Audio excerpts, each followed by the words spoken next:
sworn, please.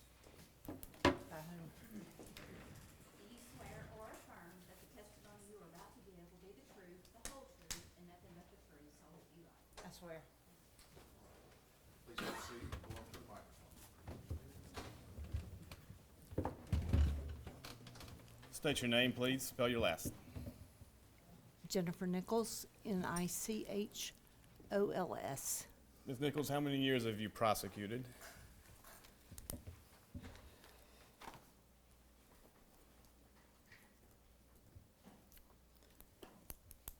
'23 in three, I believe, in three different times.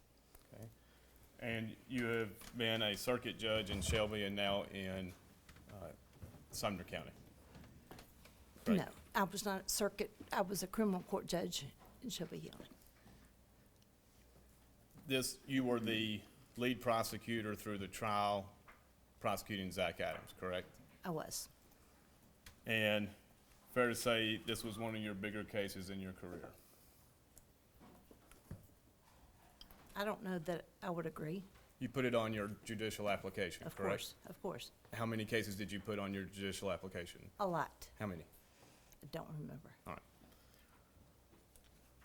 You would not want this conviction to stand if your state's witnesses knowingly lied to the jury, correct? I would not want, The conviction to stand. You'd want the verdict to be overturned if your witnesses lied about important things to the jury. what do you mean by important things? Well, you get to define it.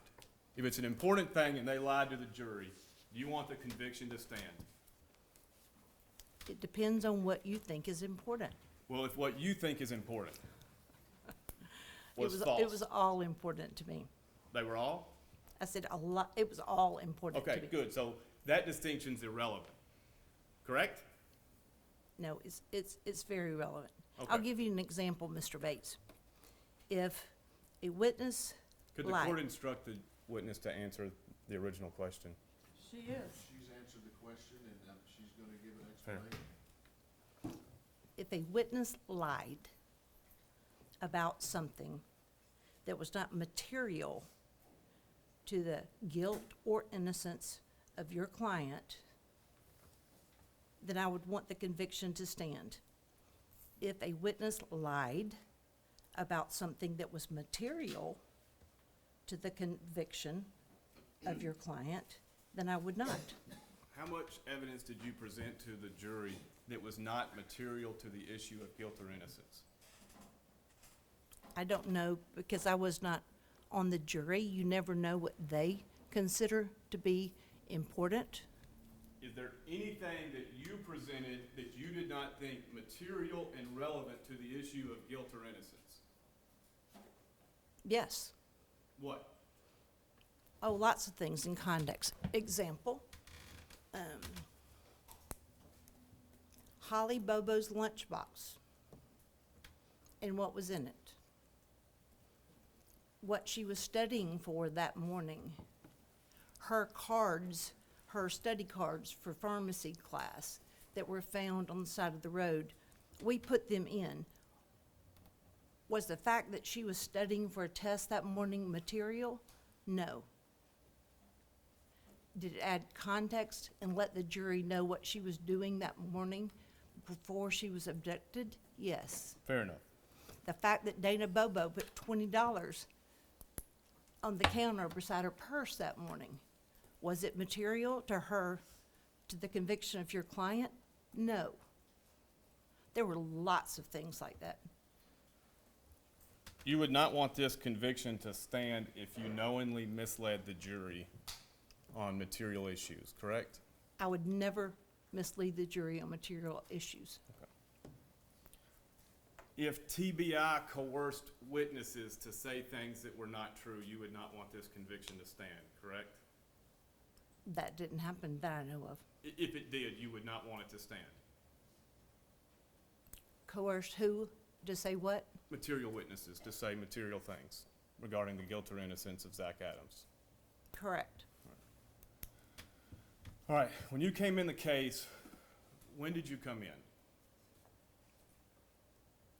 I was appointed November of 2014. What was your understanding of why you came in? My boss at the time, Ms. Wyrick, was the DA. I was the deputy DA. It is my understanding that she received a request from the District Attorney General's Conference to provide support to General Stowe. She agreed. She walked into my office, which was next door to her office, and asked me as deputy,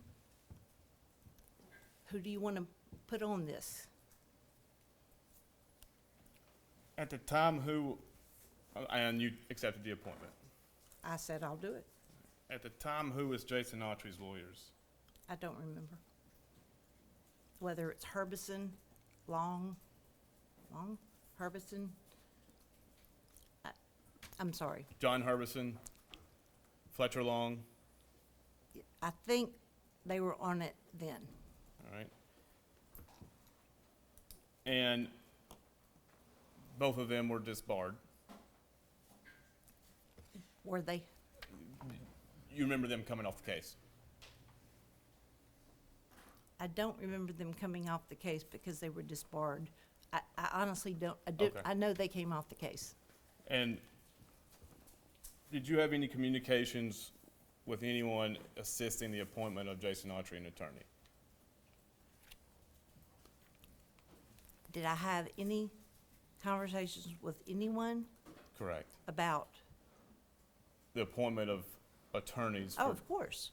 My whole team was always interested in who was going to represent any of them. did any court staff or liaisons ask you for recommendations? Not that I remember. Okay.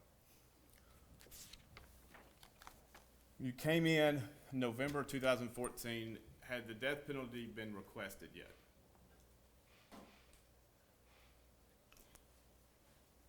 Requested by You. Mr. Stowe. Correct.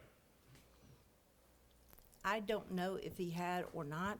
What is my understanding is that he campaigned on the issue that he was going to seek the death penalty for the individuals responsible for Holly's kidnapping and murder.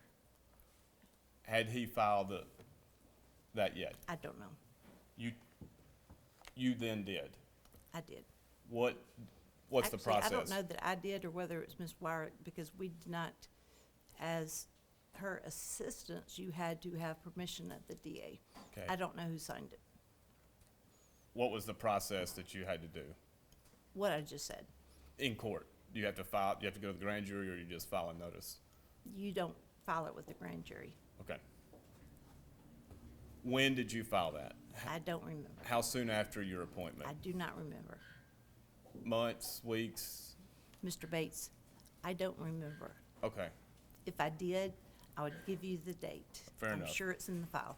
And you know approximately how many months? I do not. Okay.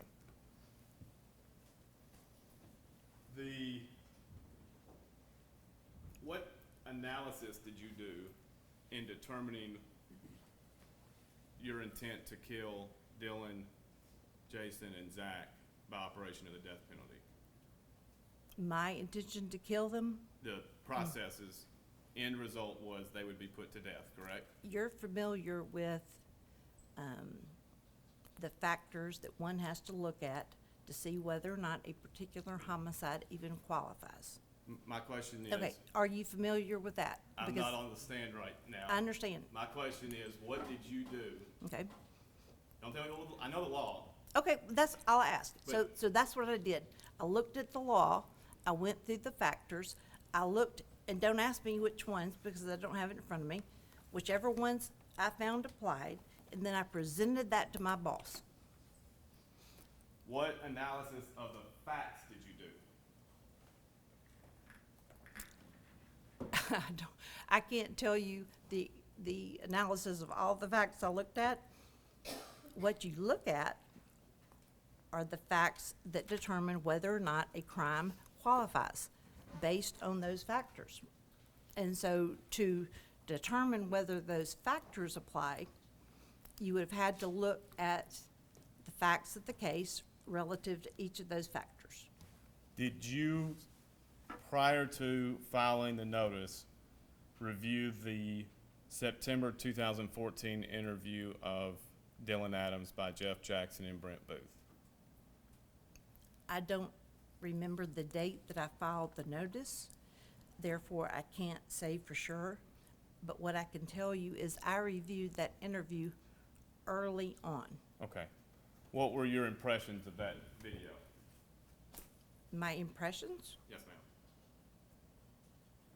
ma'am. I didn't believe him. When did you stop believing, or did you ever believe it? I don't remember.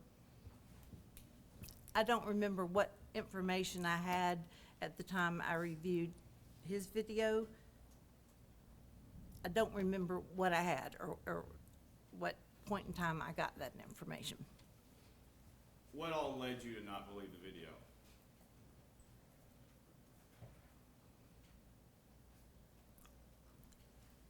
I believed he sought to minimize his role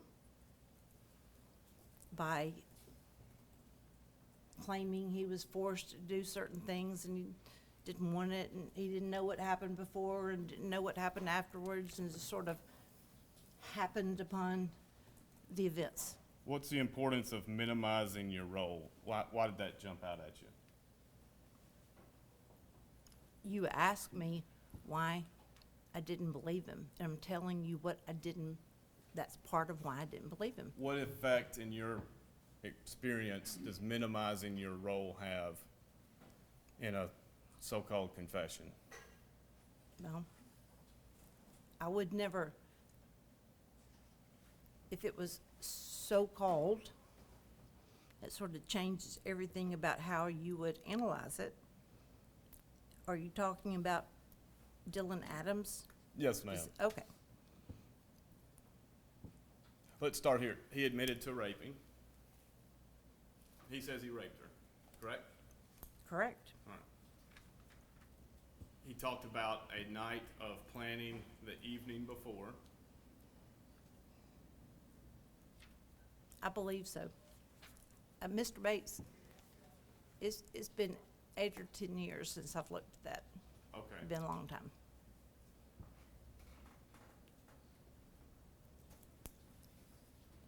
If you want me to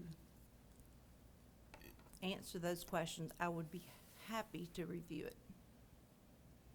As it stands, I didn't review it. What do you mean by that? What do you mean, as it stands, Well, I didn't review it? I asked you several times leading up to today, what information do you want from me on the stand? We had this discussion. I didn't know what you wanted. I Okay. did not review things. Okay. I don't have access to things.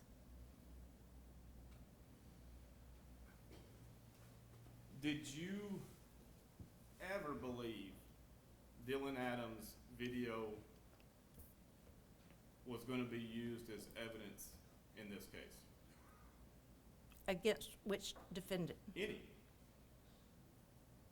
Because initially, Well, all, then it's not one answer.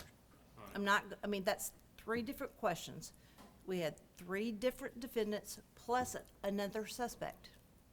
So did I believe that it would have been used if we had tried Dylan Adams? Maybe, because parts of it he did admit to. Against his brother? No. It would have been inadmissible. Against Jason Autry? No.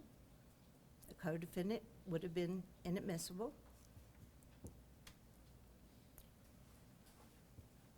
You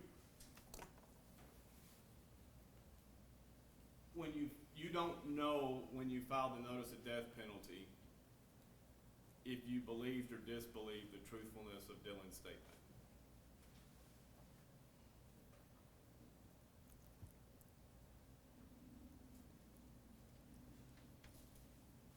I don't know the timing. I do know that I didn't believe Dylan Allen. All you have to do is watch it. At the time, you recall being concerned about the behaviors of Brent Booth and Jeff Jackson interview methods. Whether I was? Yes. No. You don't think perhaps their conduct created answers? I never thought that. He had confessed to other people before that. And were you aware that, you remember who Sheila Kilzer was? I do. Was it your opinion that Sheila Kilzer contacted TBI in an effort to get favorability for her son, Jason? You want me to comment how? Whether I believe that was her? Yes. That was a motivation of hers. I did not. Right. Any reason why TBI would say they did believe that? You'd have to ask TBI, and not as a whole. That's an organization. You could ask the individuals, Fair enough. agents. You were aware Jason Kilzer provided statements that he nor Dylan had anything or any knowledge of the crimes against Holly Bobo. I do not remember that. Would that be an important thing in this case? Potentially, but as I said, I didn't believe Dylan Adams. Right. You didn't believe what he said. Did it concern you in this process of yours that witnesses said multiple things, multiple times? About what? Information regarding the guilt or innocence of Zach Adams. Oh, of course. I was very interested in the 8 or 10 or 12 individuals that said Zach confessed to them. Very interested, always. Even though the statements he made were made to people that didn't have contact with one another, different parts of the state, out of state. Is that what you mean? Talking about what happened the day of April 13th, 2011. I'm sorry, I couldn't hear you when your back was turned. Do you remember different witnesses testifying to different facts that occurred or didn't occur on April 13th, 2011? Testifying? No. Their discussions with TBI Oh. changed over time.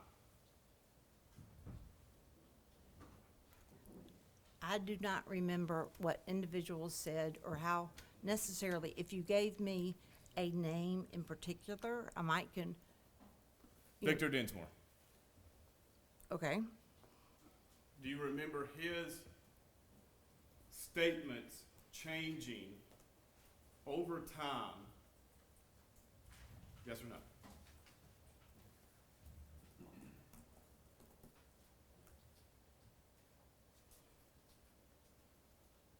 I don't remember them changing. What I remember during my involvement in the case, because remember, it had been going on for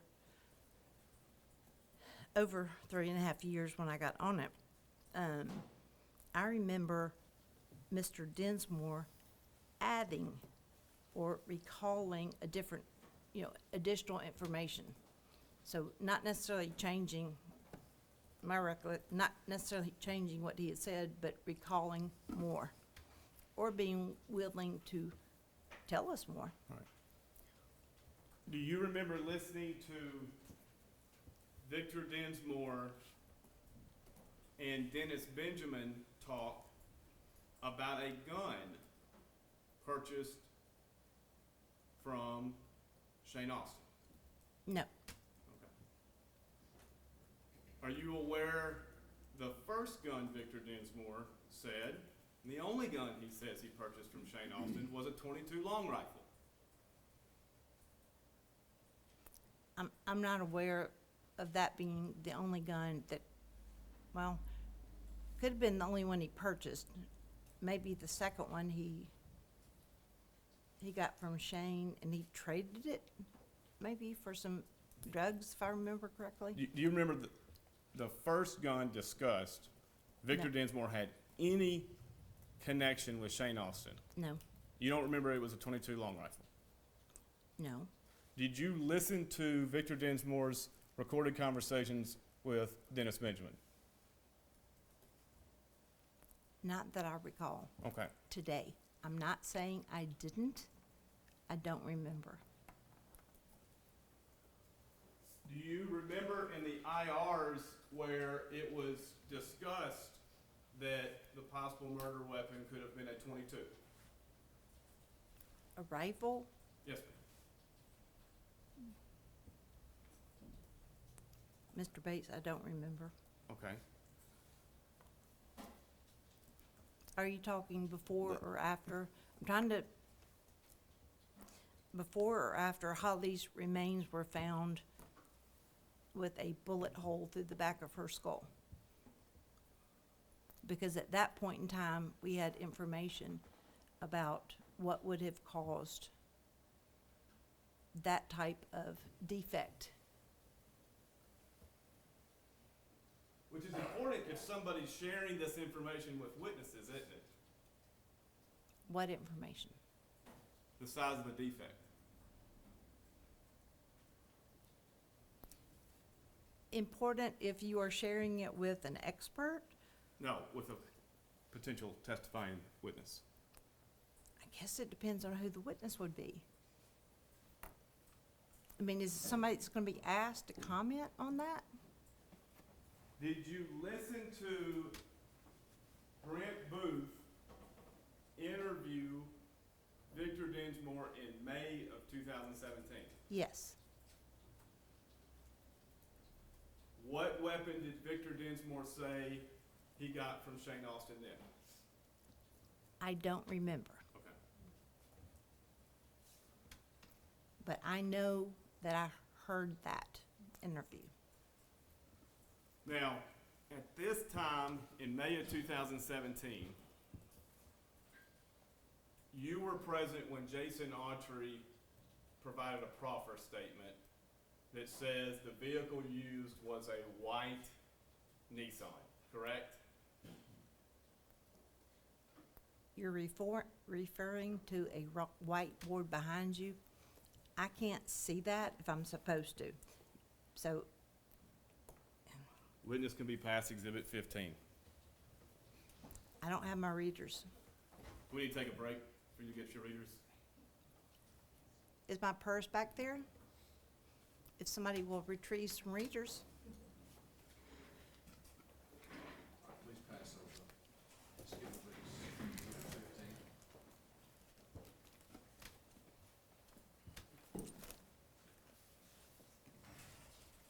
Thank you. That's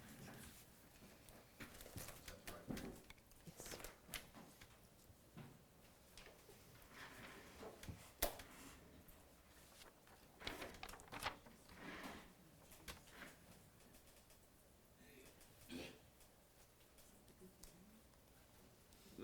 And do you recall the proffers with Mr. Autry where you were present? I do. I remember being in the room at the table with Mr. Autry, his lawyers, Mr. Hagerman.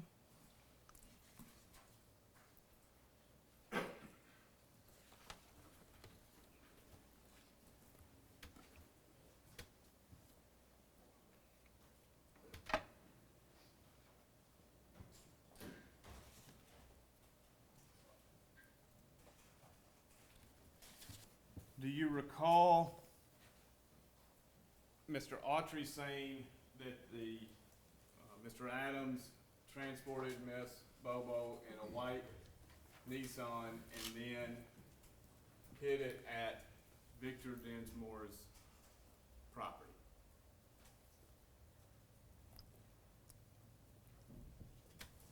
And you're talking about Zach Adams, not Dylan Adams, doing the transporting? When you say Mr. Adams? Zach Adams. I do remember the proffer including the information that Zach Adams transported Holly's body wrapped in a blanket in the back of a truck. The second part of your question, I don't recall.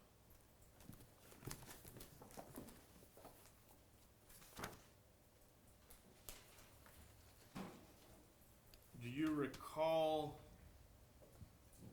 that being the topic of conversation between Brent Booth and Victor Dinsmore in May of 2017? I don't. Okay. But as I said, Mr. Bates, I listened to that interview.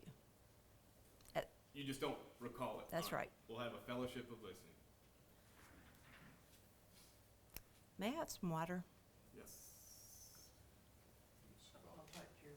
Thank you.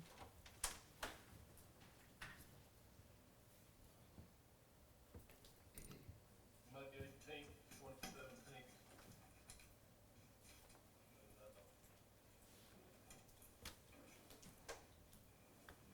Which exhibit is this? Pause it. Thank you.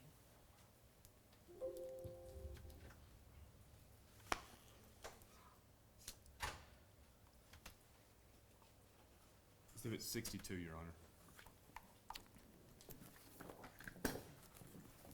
I'm good. You ain't? What in the world has happened to you? Good. Gosh, why? No. It is twofold. One, I brought you subpoenas, and my daughter's in a class up here.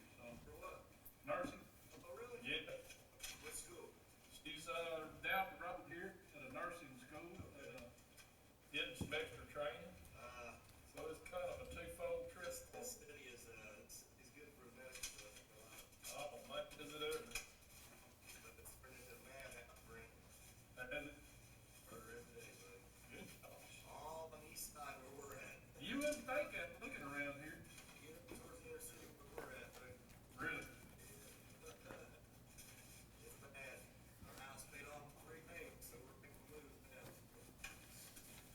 Where'd you go?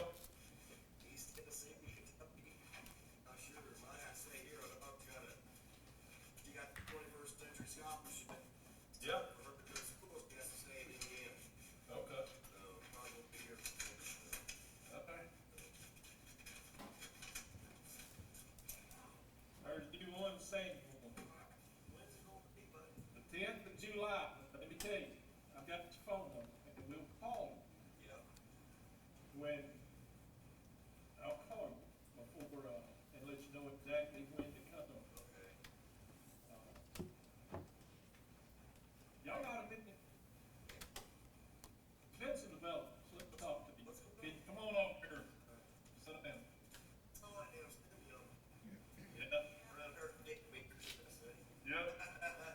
Come on over and sit down at the table.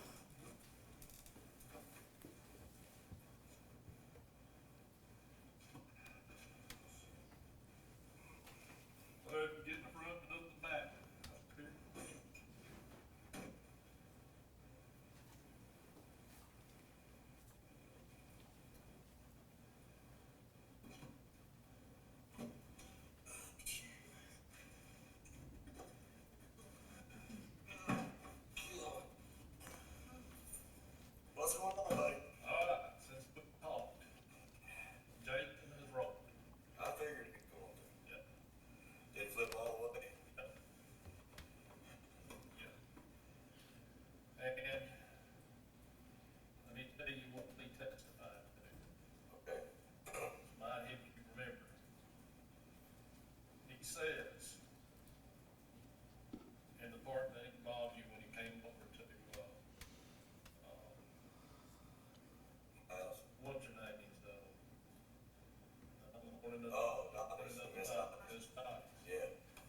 was saying.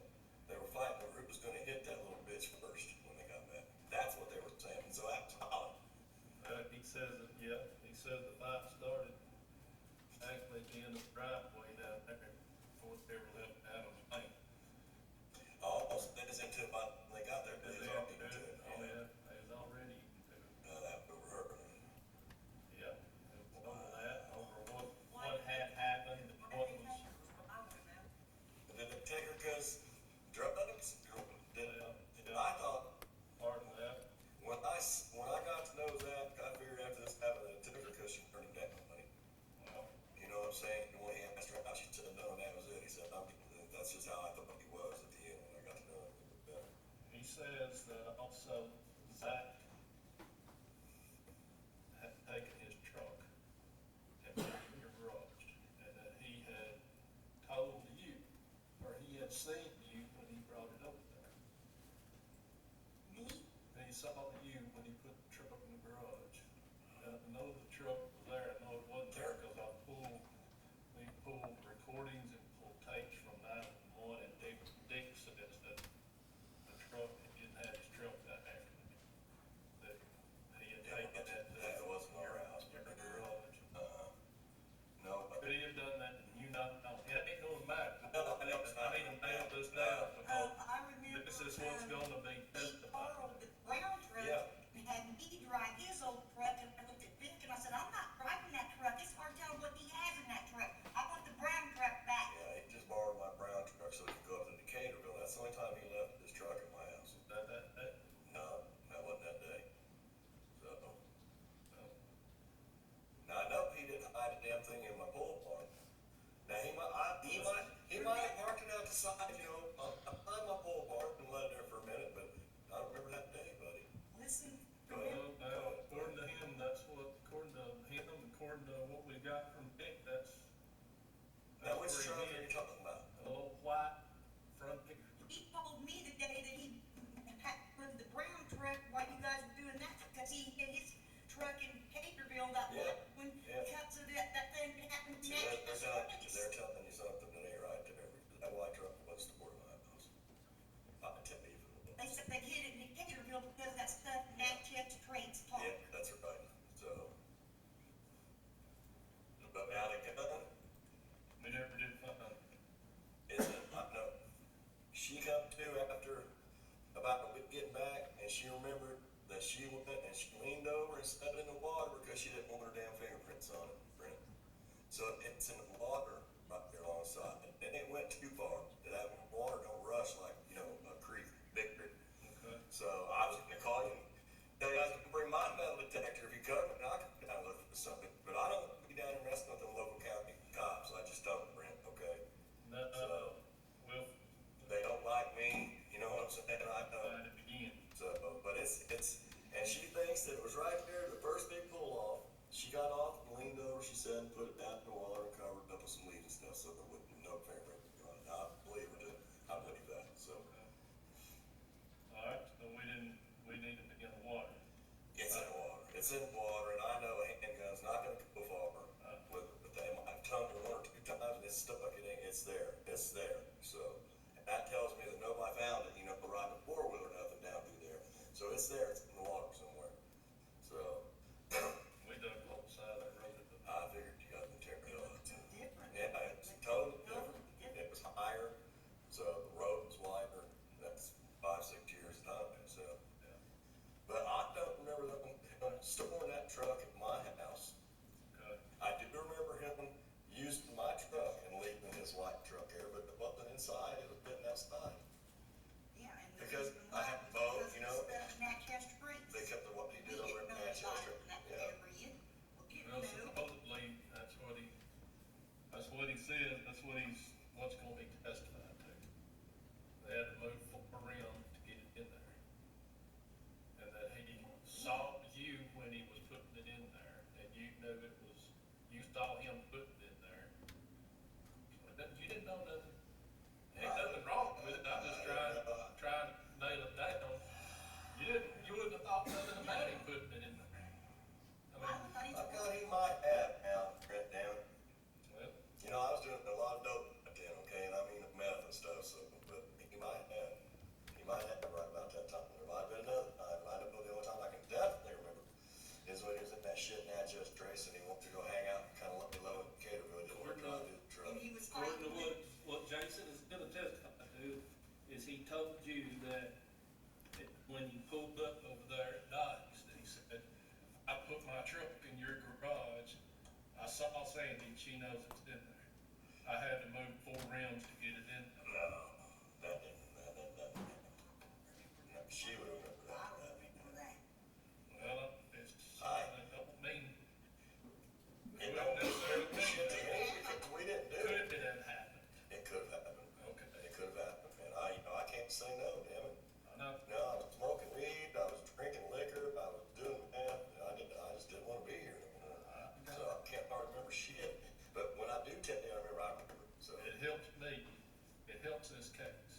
Nichols, have I jogged your memory about this recording?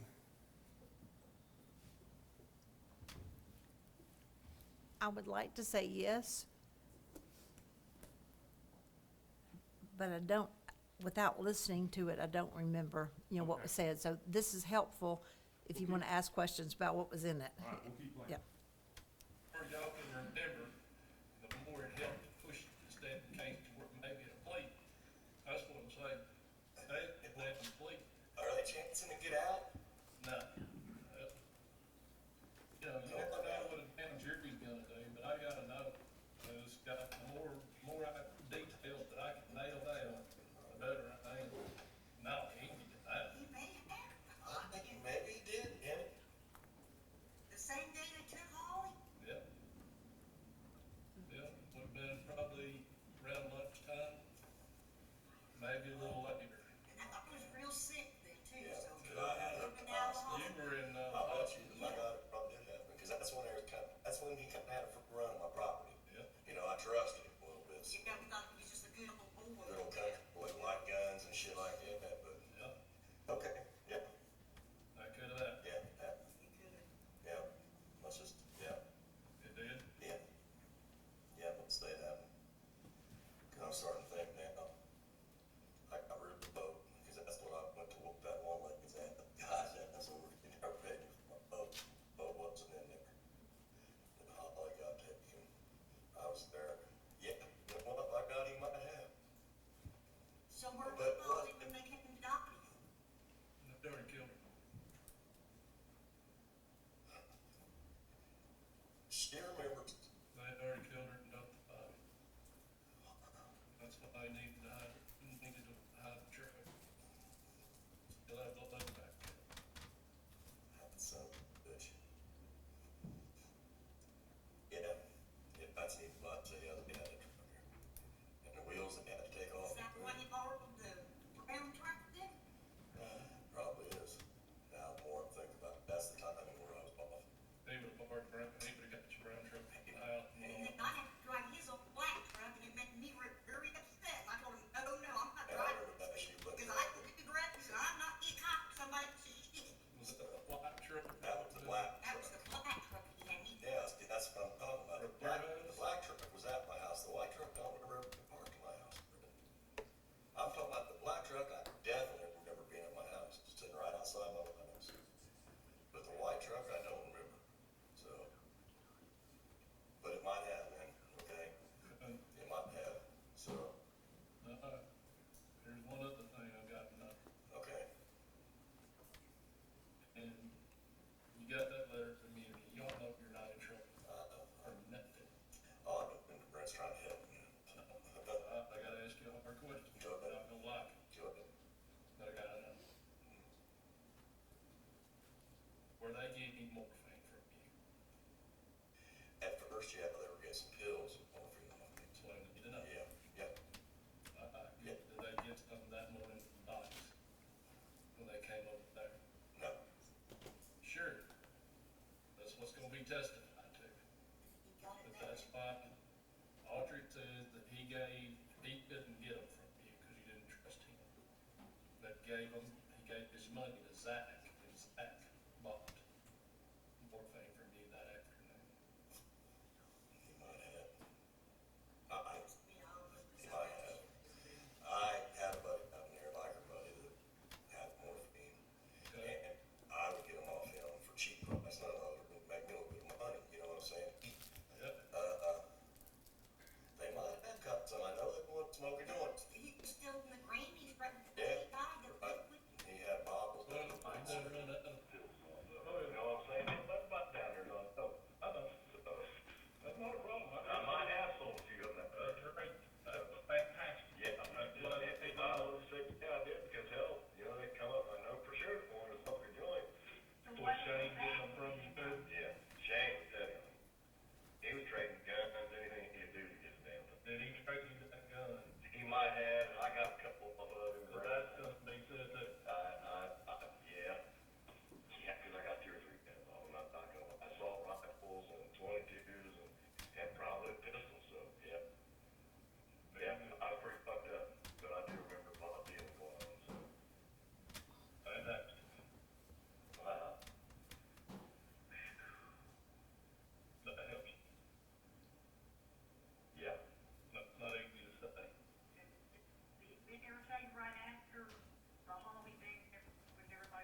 Nichols, refresh your memory? I have the same answer. I can hear what was said. I know that I listened to this at the time. Okay. Can I tell you what was said next? No. Okay. Do you condone what Brent Booth did? Interviewing Victor Dinsmore? Yes. Yes. The way he did it. It's not the way I would have done it. What, do you condone the way he did it? I'm not sure I can speak to how he did it. This is what I would have done had it been me. I wouldn't have led. I wouldn't have led. He more That's- than led. Okay, You agree? no, He said, I heard him lead. this is what Jason Autry's going to testify to. Okay, You condone that? well, that's a different question. That's my question.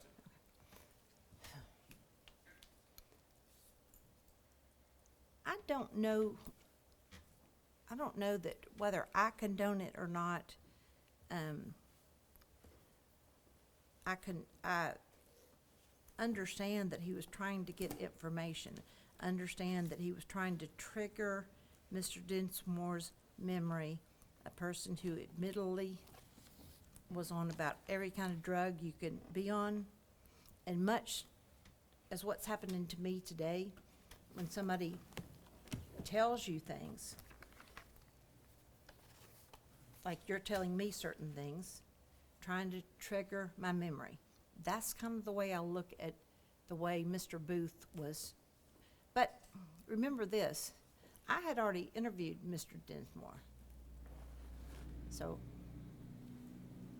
I flew up there and interviewed him. Before this? I believe it was before this, yeah. So I already had met him. With a TBI officer? Yeah. Was an IR generated on your visit? I didn't generate ours. Okay, but if he said anything different than what was recorded, it would have been Brady material, correct? Anything different? Yes. You mean 'Cause like, on May 18th, he's saying didn't happen, truck wasn't there. When he realizes how important it is to Brent Booth in the case, he says, put it there, yeah, let's do it, go with it. So my question is, if he said something different when you were there, it would have been, had to be disclosed to defense under a Brady, right? if he had said something different, I don't remember discussing that, the trucks with him when I went. It wasn't, I met him at the airport, introduced myself, met his wife. I don't have notes, but, Why do you not have notes? excuse me? Did you not take notes? I didn't say that. I said I don't have notes. Did you take notes? I don't remember. Did You, sir, Was it your routine practice to take notes talking to important witnesses? sometimes, and sometimes not. But Mr. Bates, I invited you to my office. I set up every single item we had in the file. You and I had scheduled a 3-day event where I told you you would have a conference room. I would give you a phone. I wouldn't be there with you. And you know what you said? That I got the 4 terabytes to review on my own time and not 3 days, I believe. No, that's not what you said. That I got from Ms. Thompson the discovery to go through it, correct? You said that. You thought 3 days was enough for me to go through it? Oh, no, Okay. you picked the 3 days. I thought you'd need to be there for a while, but the difference is, you would have had access to anything in the file, including my notes, if they existed, as to interviews, because I don't remove things from files. Okay. Do you still have your notes? Of course not. Okay. I don't have the file, sir. Okay. So, do you remember trial testimony on this issue of the truck in the Dinsmore garage?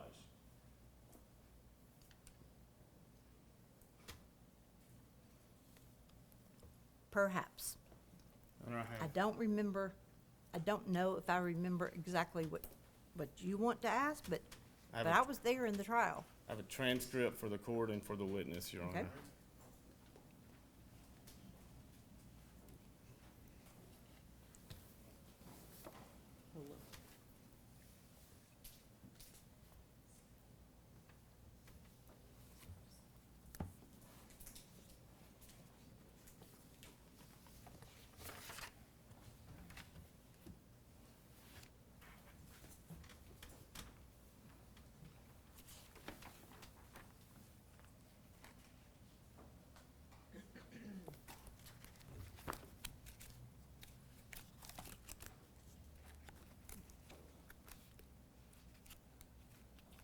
Can you go to page 1505?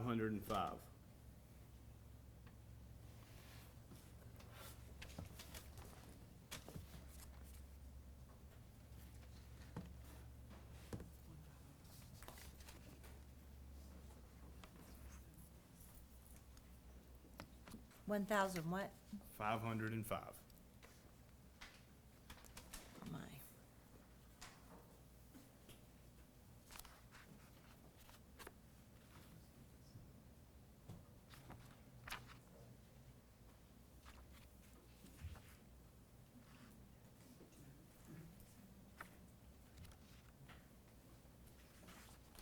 And you see, No, I'm not there yet. I'm having Apologize. a real hard time with these tiny little numbers, so give me a minute.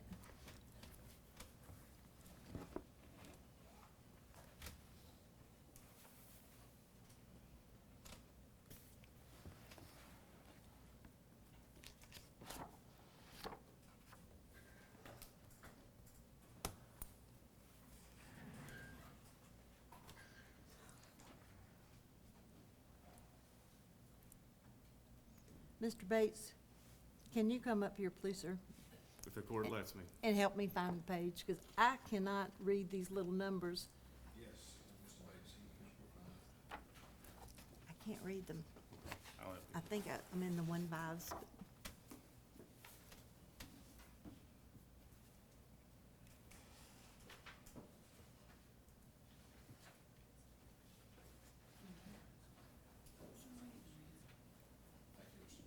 Thank you.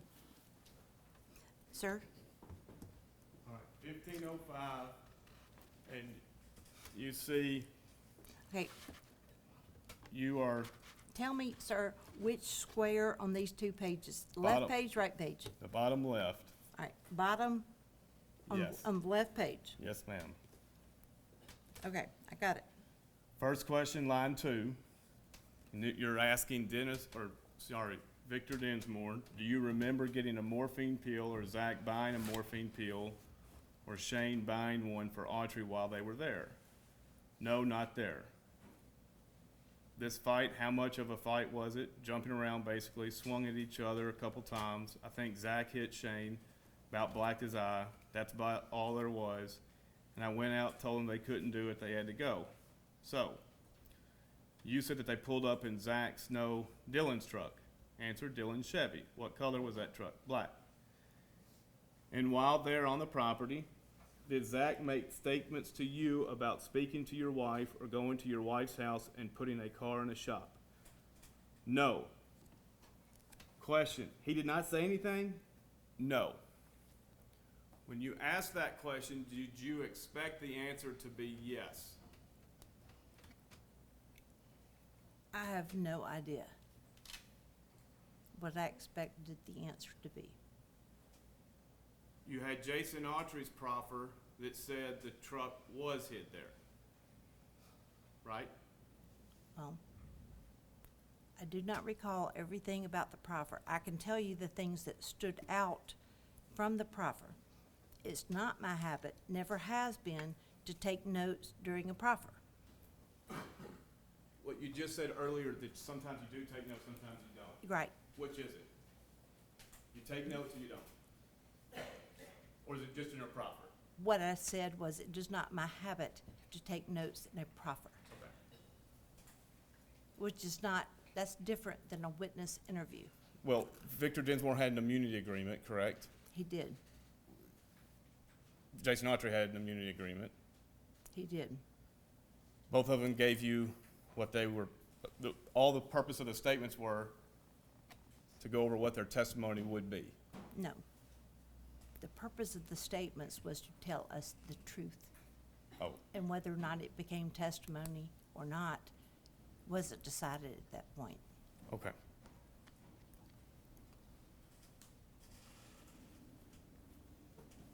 Do you want me to keep the book? Yes, ma'am. He continued on line 20. You continued line 24. At any time did he tell you that? Answer, no. Next page, bottom right quadrant. Has he ever hidden a truck in your, twice? Did he ever hide his Nissan? Yes, that was a very short time. Question, but you don't recall him mentioning it there on the property?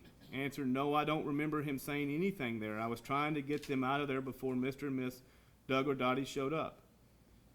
You recall, of course, being interviewed by law enforcement several times after this happened, correct? Correct. And in that statement, just a minute, in that statement, if you told, and there's several objections,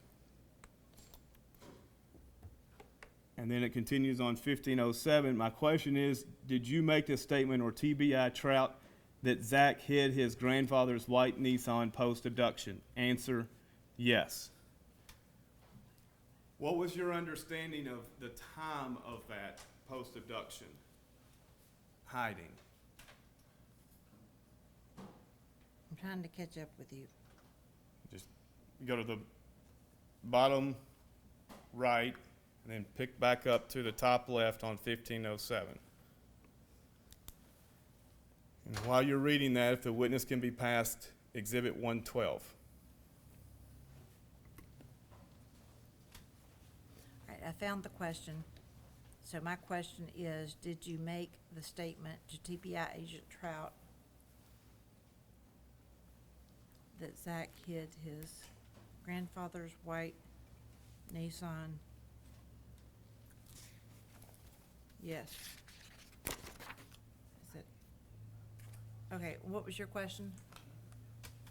You remembered, in your opinion, that Mr. Dinsmore told Agent Trout the white truck was hidden at Mr. Dinsmore's property. Is that your understanding? I do not remember the interview. I'm reading what the testimony, I have no reason to believe that this is not the testimony. So I don't independently remember anything about an interview with Agent Trout. I'm sorry. There were 250,000 pages, and I don't know how many interviews. I don't remember all of them.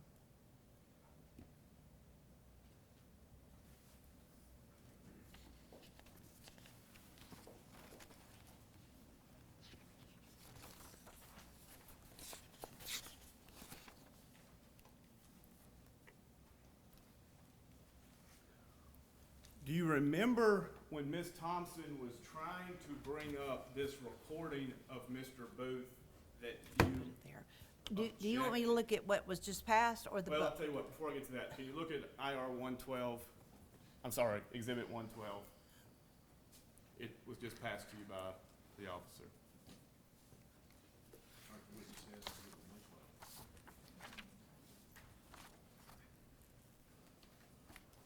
Do you want me to read it? So, If you can, please. okay. You...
you can turn your attention to the last paragraph, the bottom of page 2.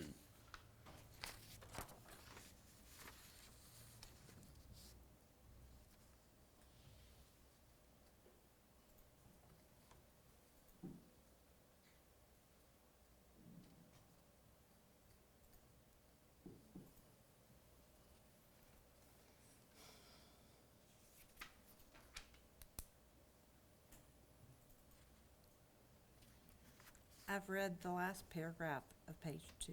And nowhere in this statement does it say that Victor hid the truck, I'm sorry, that Zach hid any truck at Victor Densmore's house or property. Correct? That's correct.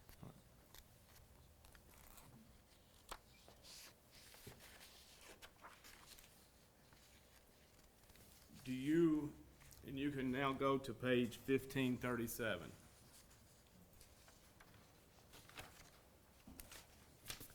You want me to come up and help? 1537 of the transcript. Yes, Your Honor. First time my eyesight's been called in to help.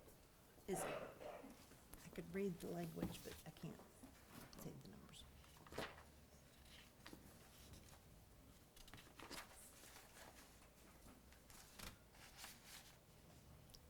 This is 1537. Okay, we'll go this way, this way, this way, All right. this way.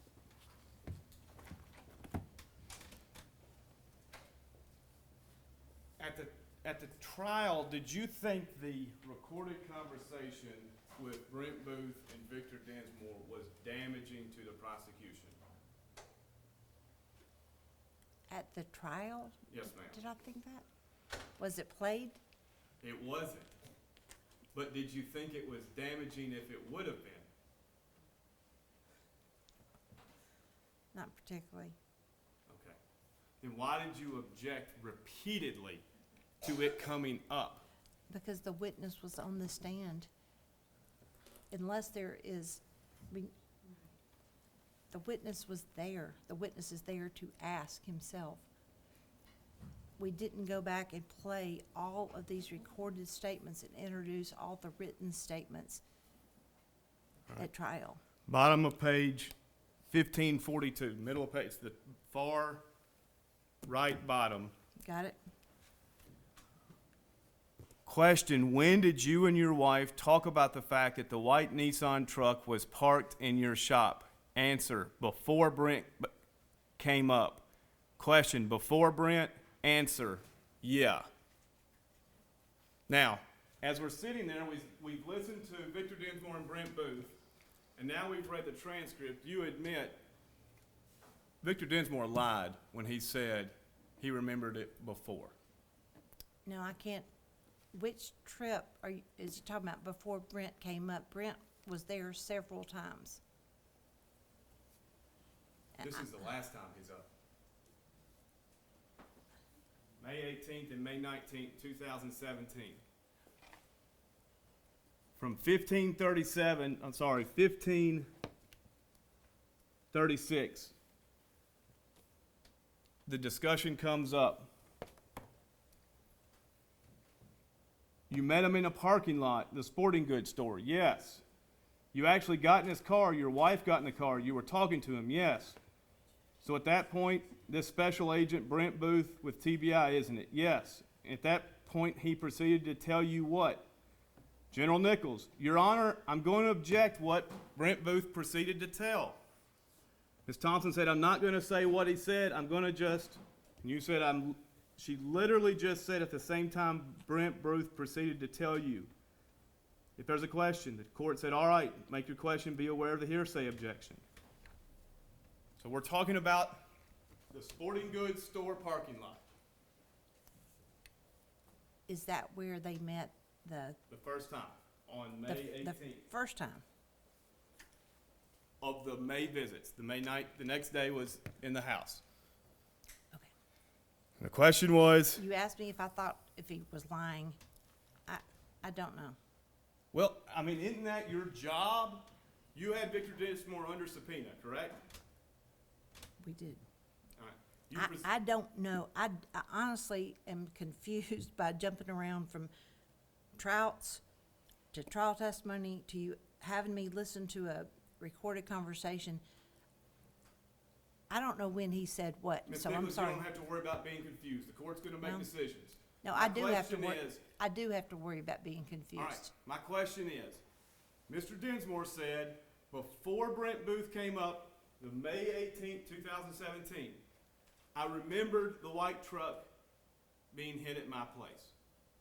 You would agree with me that is inconsistent with the recording of May 18th, 2017, where Mr. Dinsmore says repeatedly, it didn't happen, and only when Brent Booth says how important it is to the case Okay, does Mr. Dinsmore change his tune. okay. I mean, the recording is what it is.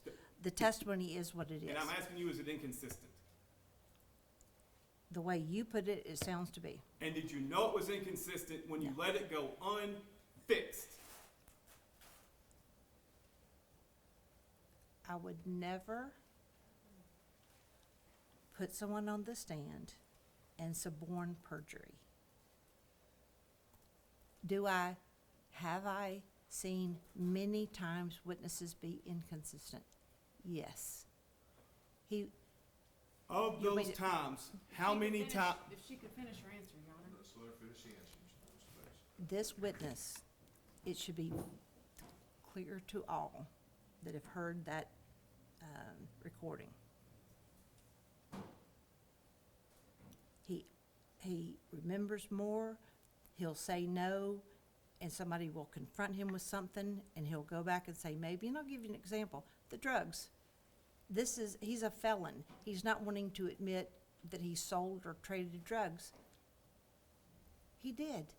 And when confronted, he's like, okay, maybe. I mean, this is his lifestyle of drugs and running with people like Zach Adams.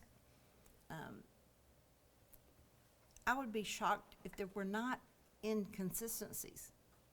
Untruths. Well, you're familiar with the jury instruction that says just because there are inconsistencies, it doesn't necessarily mean somebody's lying. Of the inconsistencies you've presented in your past, how many times are they a reflection of the TBI officer saying, it helped me and it helped this case if we can get this little detail tied down? Or was this the first ever? Well, I didn't hear Mr. Booth say that, if we can just get this little detail tied down. I don't remember another case that I had with TBI where, Let me pause you so we can make sure I'm not misleading. Let's go to minute 10 of this recording with Mr. Booth and turn the volume up, please.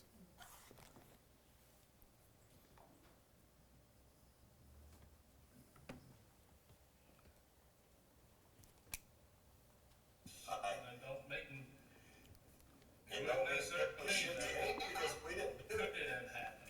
It could have happened. Okay. It could have happened. I can't say no, damn it. No. I was smoking weed, I was drinking liquor, I was doing meth, I just didn't want to be here no more. I got So I can't remember shit, but when I do tell you, I remember, so. It helps me, it helps this case, if you can remember. Pause it. The more pressure I can put up, All right, clear on that. Agent Booth says it helps me, I heard him.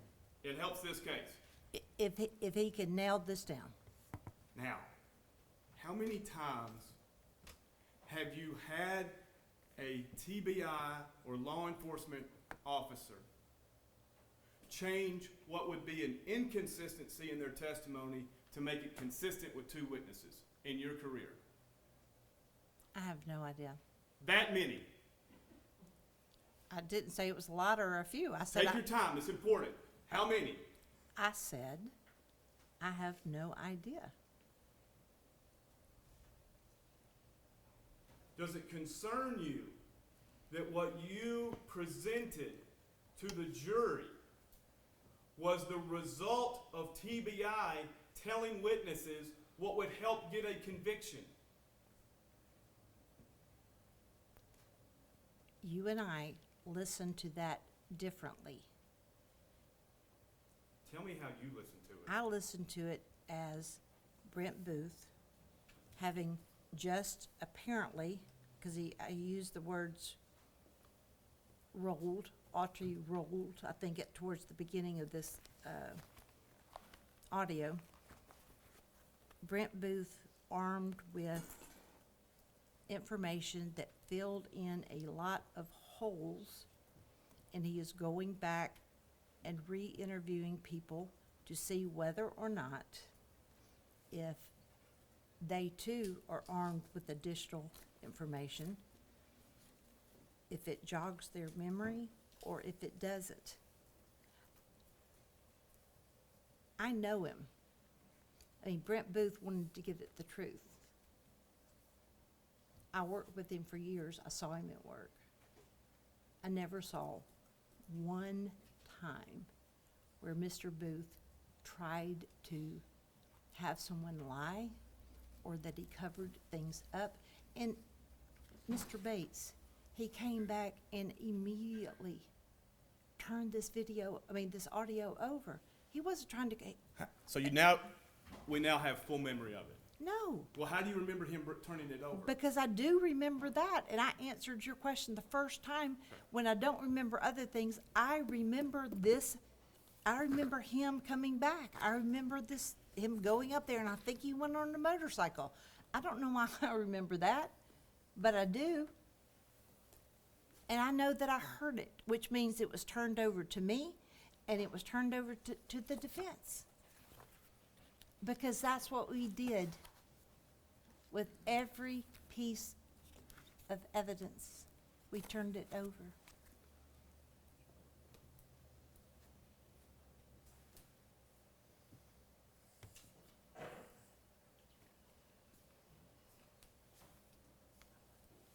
You admit getting this white truck hidden was a central part of the case. Do you want me to look at this? You're pointing at the whiteboard. Am I supposed to look at this? I'm pointing at the whiteboard because it helps me. You can if you want. Oh, And you can, I'll orient you to it. The cell towers are in various colors. Postcards with the names and cell pings. The Bobo residence in the bottom southwest.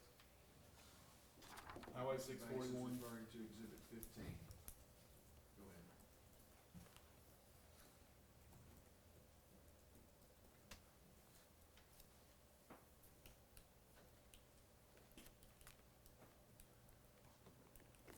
Do you remember the need to corroborate Jason Autry's testimony that the white truck was hidden? do I remember the need?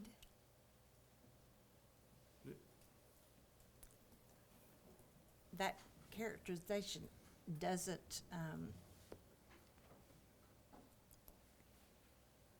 isn't in play with Okay. what I felt like in trying to build this case. Then why send Brent Booth up to Indianapolis if it wasn't important? I didn't send him up there. Who did? I don't know, ask him. I didn't send him up there.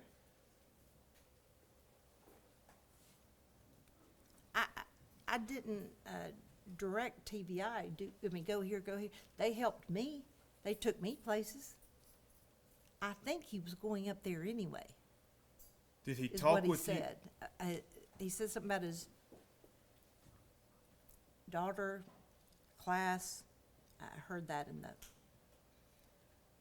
Did he talk with you in between the May 18th and May 19th? I have no idea.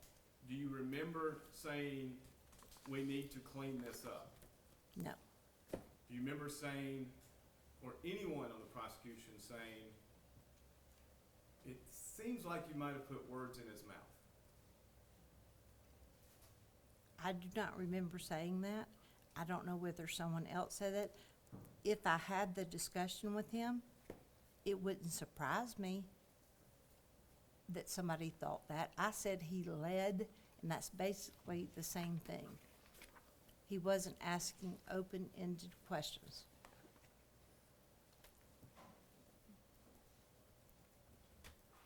as you reflect back on this case, do you acknowledge witnesses were interviewed until they provided what the state was satisfied with as quote-unquote the truth? And then there were no other interviews afterwards? Do I acknowledge they were interviewed by me or by TBI? Are you talking about during the course of the investigation or when I got on it and was doing trial prep? Well, let me 'Cause ask you this. it's very different. When TBI interviewed, both before and after your case, you went through important witnesses' statements through IRs, correct?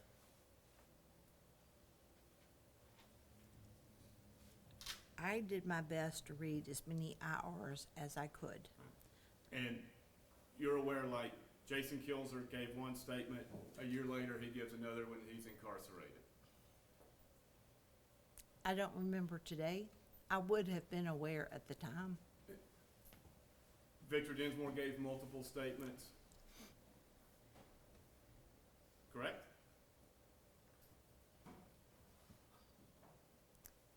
I know. I talked to him. It wasn't giving a statement. I was just interviewing. I know that what we played today is one. I believe they had been up to interview him another time. Whatever is in the IRs, then that's how many statements he gave. I'm sorry, I don't remember, but I know there were, that's 3 right there. Well, two official statements, the recorded one and then the earlier one.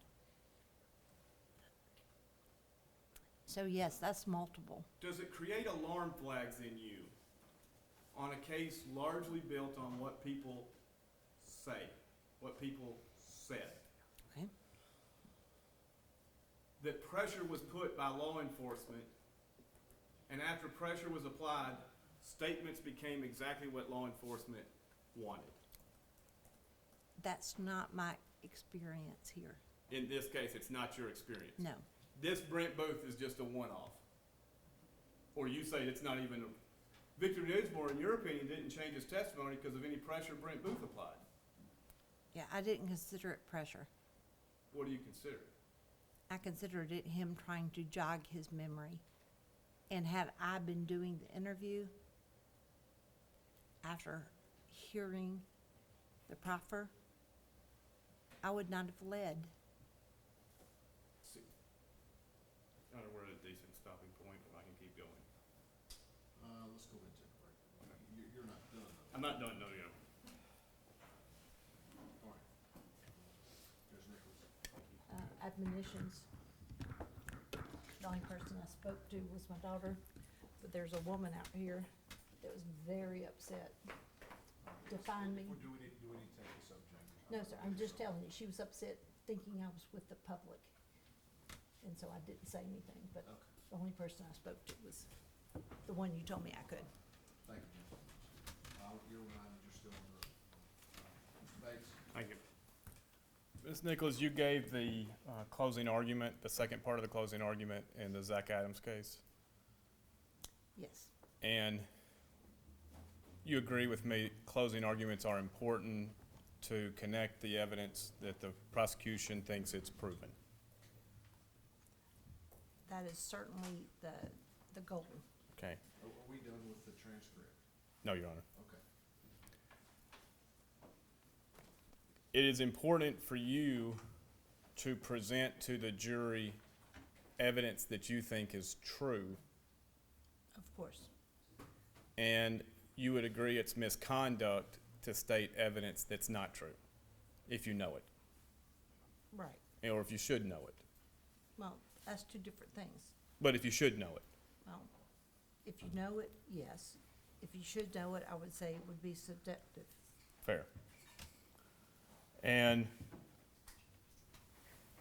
would you agree at this point that any inconsistencies, quote unquote, the closing argument is the chance to show what is the state's theory resolving any inconsistent evidence. No, So if it says one thing, if you say one thing, you're okay if it's the other? that's not what I said. Okay, I disagreed with your premise. I believe closing argument is the opportunity to go over with the jury what the proof was. okay. And you may discuss jury instructions if they were charged ahead of time, or if you have permission or seem to have an understanding of what the judge will charge. Let me ask you, you don't have to follow this, I'll read it, page 2732, line 9. You remember the night, the 13th, the 911 call? Do you remember the heavy breathing of Dick Adams, who had to wrestle 2 guns away from his grandson? Do you remember Zachary Adams asking his grandfather as well as his brother for their vehicle? Why didn't he have a vehicle? Why didn't he have a vehicle? Where was the white truck? Hidden in Victor Dinsmore's garage for a minute and then returned back to the Bells. Do you remember saying that? I was gonna ask you, are you reading, is that what I said? Yes, ma'am. So I don't remember saying it. I've never reviewed my closing argument. If that's what the court reporter took down, I have no reason to suspect that I didn't say that. And you would agree that is saying your belief that Victor Dinsmore had the truck in his garage? No, in fact, we're not allowed to give the, what I think, and I guess this, and I that. You're supposed to not, that, what we're supposed to argue is what the proof was, Right. as opposed to our own opinions. Well, the proof was Victor Dinsmore said, in the answer that we went over before lunch, Victor Dinsmore said, no, I don't remember it. Then you clarified it, well, sometime or other, you said that you put the garage in and after the mattress trace after the abduction. We just went over that before lunch, Okay, right? I mean, I'm waiting for the question. Where did you pull this out of to present to the jury? That It what wa- Victor Dinsmore testified or said to Brent Booth in May was somehow wrong? Where did you get that? Everything I said was based on what I remembered the proof as being. Talk about the gun. Well, that's exactly what you said, page 2734. Let's talk about the gun. Do you want me to go to try and find that page? You don't have to, I'll read it for you and Thank we you. can discuss. What are the chances Jason Autry finally started talking? He didn't know where the gun was, hadn't seen the gun since shortly after it was used to kill Holly Bobo, and he went with his cousin Shane, traded it for drugs to Victor Dinsmore. He's done it with it at that point. He's done with it at that point. Victor Dinsmore gives it to his wife to carry. He's sitting there one night talking to somebody, and he gets worried about where the gun has been, what gun is this? I better get rid of the gun. He tells her, get rid of it. She does. He's done with the gun. That's in 2011. They left Tennessee before the end of the year. And when TBI agents go to talk to Victor Dinsmore and his wife, they tell us where the gun is. They dig, they use the backhoe, they bring him down, can't find it, road's been regraded, it looks different. They go back, they talk to them some more. She's thought about it again. They go back to the spot, she tells them with underwater detectors, and guess what? They find a gun. I don't know why Miss Thompson is upset that it wasn't buried. Nobody said it was sitting on top. You saw the pictures. There and there, what it looked like when they raised it, it was covered in slime and rust and all sorts of crap. And Servine Broswell soaked it, got it off, and guess what? Guess what? It still fires. It still fires. Still loaded. Still fires. Your opinion was that was the murder weapon that was found. Correct? Yes.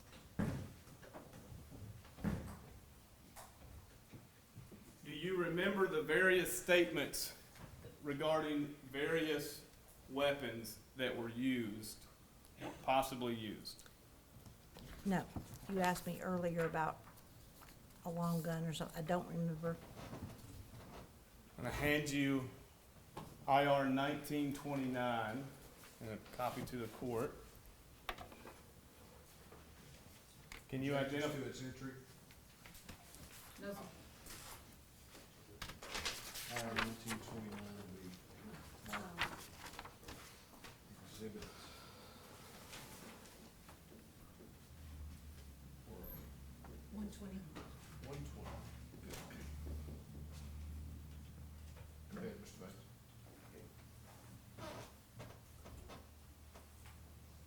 Familiar with this? No. Okay. Well, I mean, being familiar, meaning, as I sit here today, no. If it's an IR, then perhaps I was at one time. All right, just read. I'm sorry, what? Please just read it.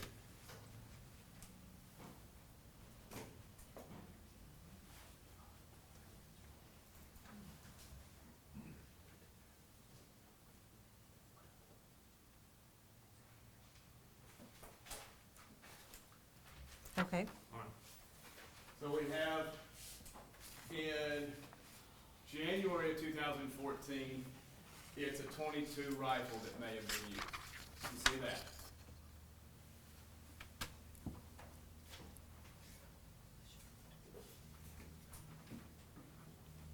Yes? I'm finding that statement again.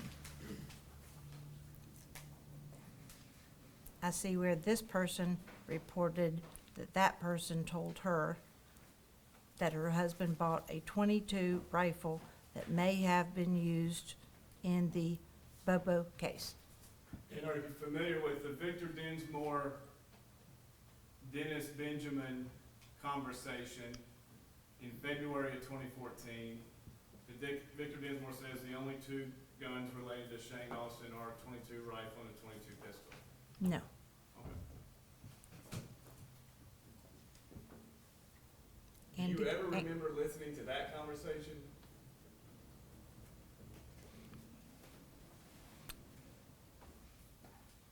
Not as I sit here today.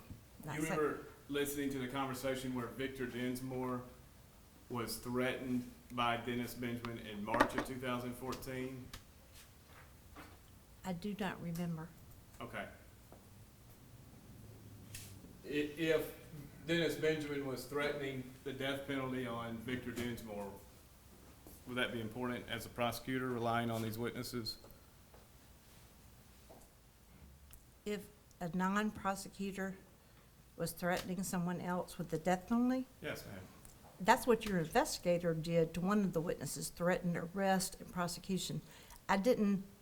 Those people have no ability to make those decisions, so I'm not sure. I don't know the context, I don't remember what was said, so I don't remember being particularly struck by it. You don't remember if Dennis Benjamin, the man who got Dylan Adams' statement that you say I don't believe, told Victor Dinsmore, I've talked to the TBI, the FBI, the Bobo family, if you don't give us the body, you're blank. I do not remember. But remember, Mr. Bates, we didn't prepare a trial against Dylan Adams. Now, you remember you didn't take notes during Mr. Autry's proffer, correct? Correct. Do you remember what firearm Mr. Autry said he remembered seeing on Mr. Austin's holster?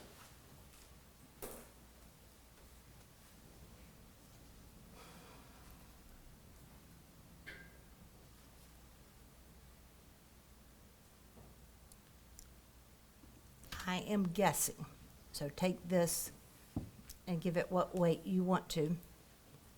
I think he thought it was a 38.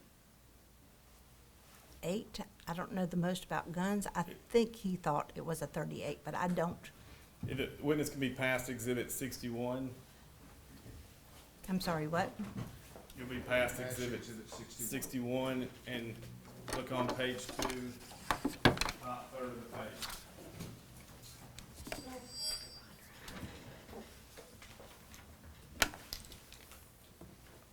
Thank you.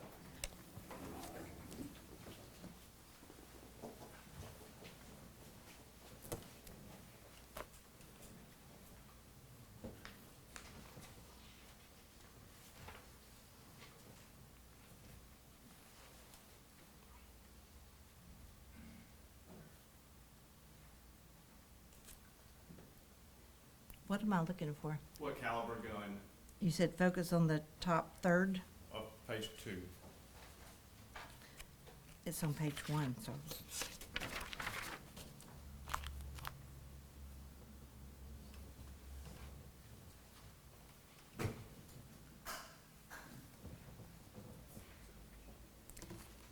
This says 357. Okay.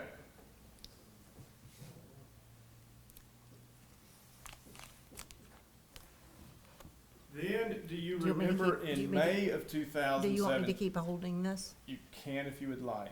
Well, no. Okay, Do you can- you want me to hold this? No, ma'am, sorry. Okay. You can give it back to the court officer. Stack it up. Do you remember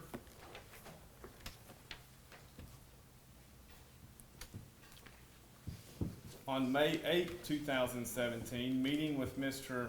Autry and his attorney to further the narrative about this gun and its relation to Victor Densmore? I do not. I know that I met with Mr. Autry a handful of times. I'm never gonna remember a date or most likely what was discussed. Which is sometimes why notes are helpful, would you not agree? Well, it's certainly why these IRs are helpful. All right. Do you recognize IR 3142? I do not recognize it. Okay. Do you want me to read it? Yes, ma'am. While she's reading, will there be objections to this IR? We'll move it into evidence as Exhibit 121.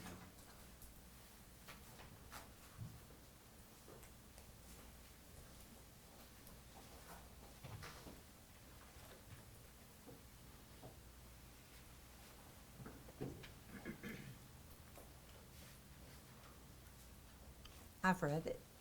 Now, would you agree that the activity date was May 8th, 2017, but the report was generated on June 12th, 2017?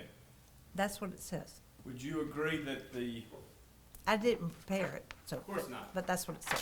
you agree that the .32 revolver was found in between these dates? I don't remember when it was found. I know that finding the gun was the basis for a trial continuance, and I can't remember the dates of those. I know that the date it was found is certainly recorded somewhere. Okay.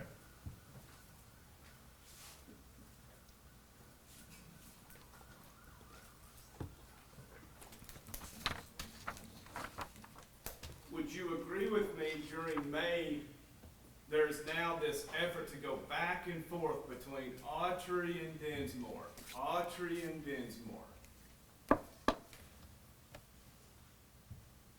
It was not where I was putting my time. It's where Brent Booth was putting his time. Well, Yes or no? I don't know. I cannot tell you what part of his days he was spent on those issues. Okay. I'm sure if the if the IRs show what he was doing, and that's what it appears, or that's what's proven, then it is.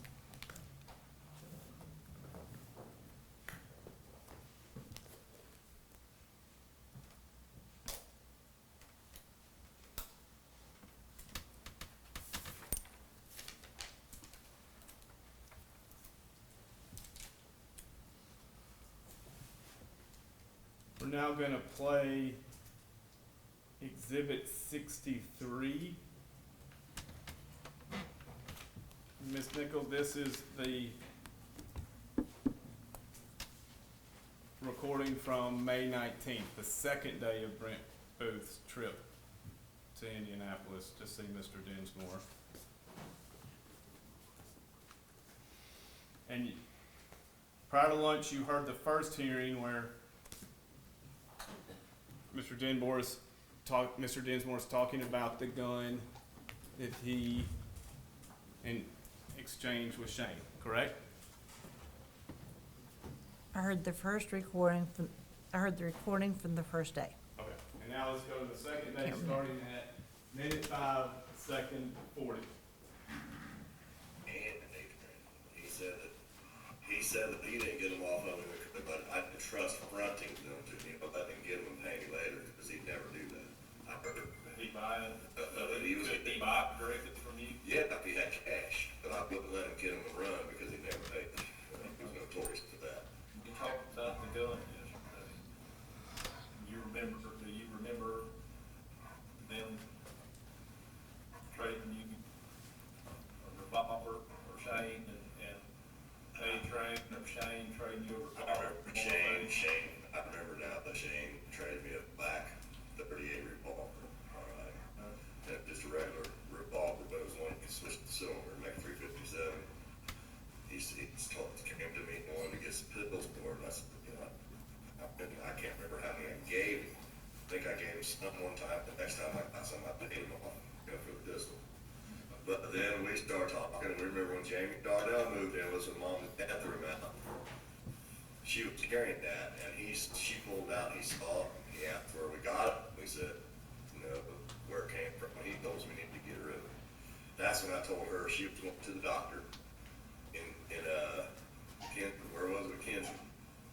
Yeah, I think. Huntington. She was going to the doctor in Huntington, so I told her to go to the river, on the way down through there.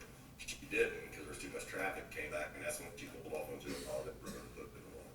So it's just gonna keep it and hide it somewhere at home, and I thought, no, I have not to do that, but you did. She was gonna take it out of that boat that had me, I put it in my property, to put the dirt, put the bank on it, and she was gonna dig a little and put it in there. I kinda wish she would've, because it'd be definitely sitting right there still, so. Okay.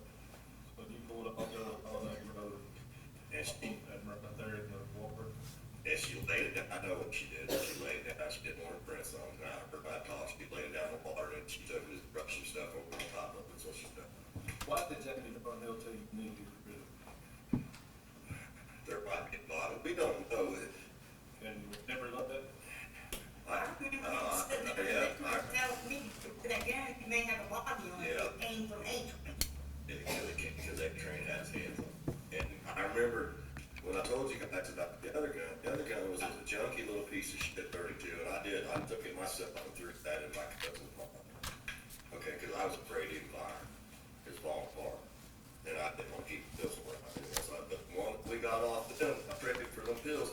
I had her start carrying it because hell, I thought somebody was gonna snatch her. Holly Bobo stuff was going on. I wanted her to be protected. And come to find out, the son of bitches that did it was hanging out in the house. Ms. Nichols? Well, never forget.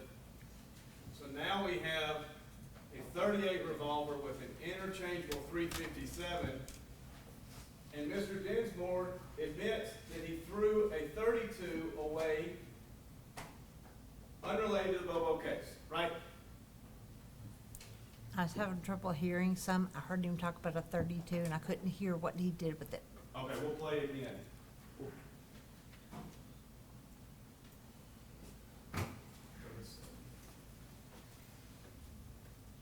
Which gun did you not hear? I heard him say something about a 32 at the end of the interview, but I couldn't hear what he said he did with it or what Okay. happened to it. No problem.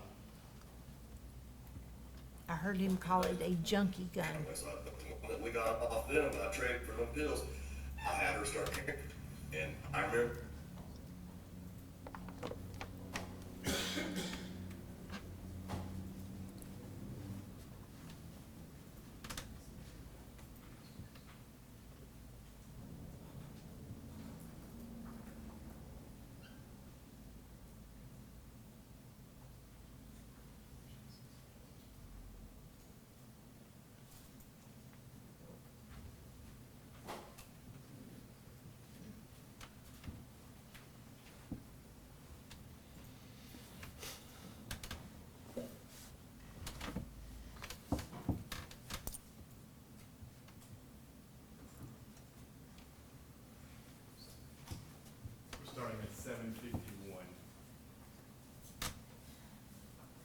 still exhibit 63. Yes, Your Honor.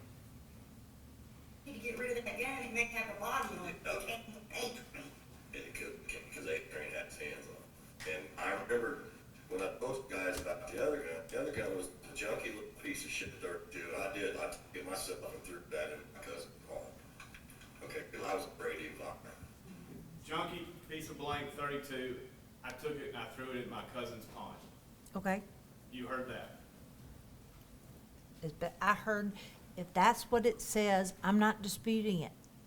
It's breaking up. I heard he threw it. This time I caught that. So I want to just trust you, Mr. Bates. That's what it says. And you know who the cousin was?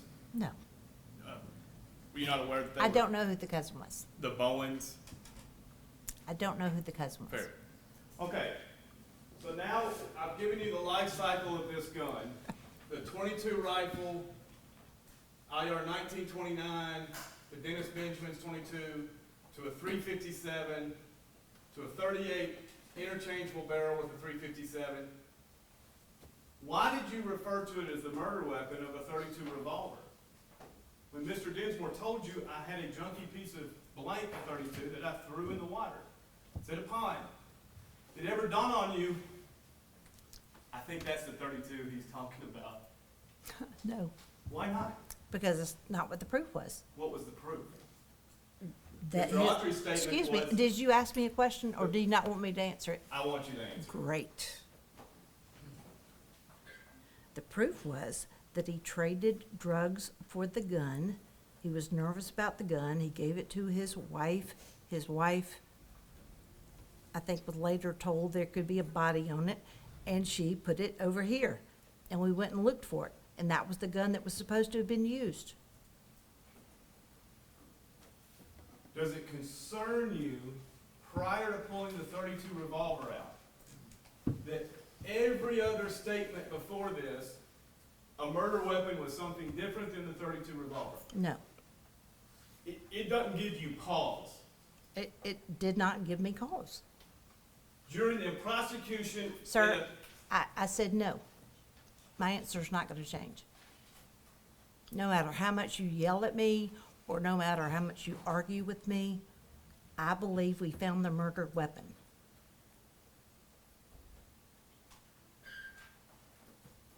And that's the manner in which you prosecuted this case, right? I don't even understand that question. That's the manner that I prosecuted this case. So I guess I would say yes. I believe that Zach Adams kidnapped, raped, and murdered Holly Bobo. He was prosecuted for it. A jury heard days and days and days of proof. And they found him guilty. Not me.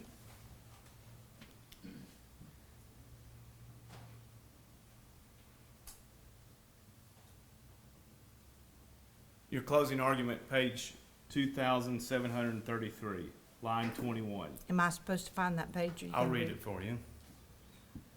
There was some discussions about the measurements of the ammunition. Marco Ross told you the exact measurements of the hole in Holly's skull as compared to the measurements of a .32 caliber. And then, bless his heart, the defense witness that came in with pictures of different calibers, I have no doubt that the way he measured them is the way he reported it, but he didn't know how to measure them.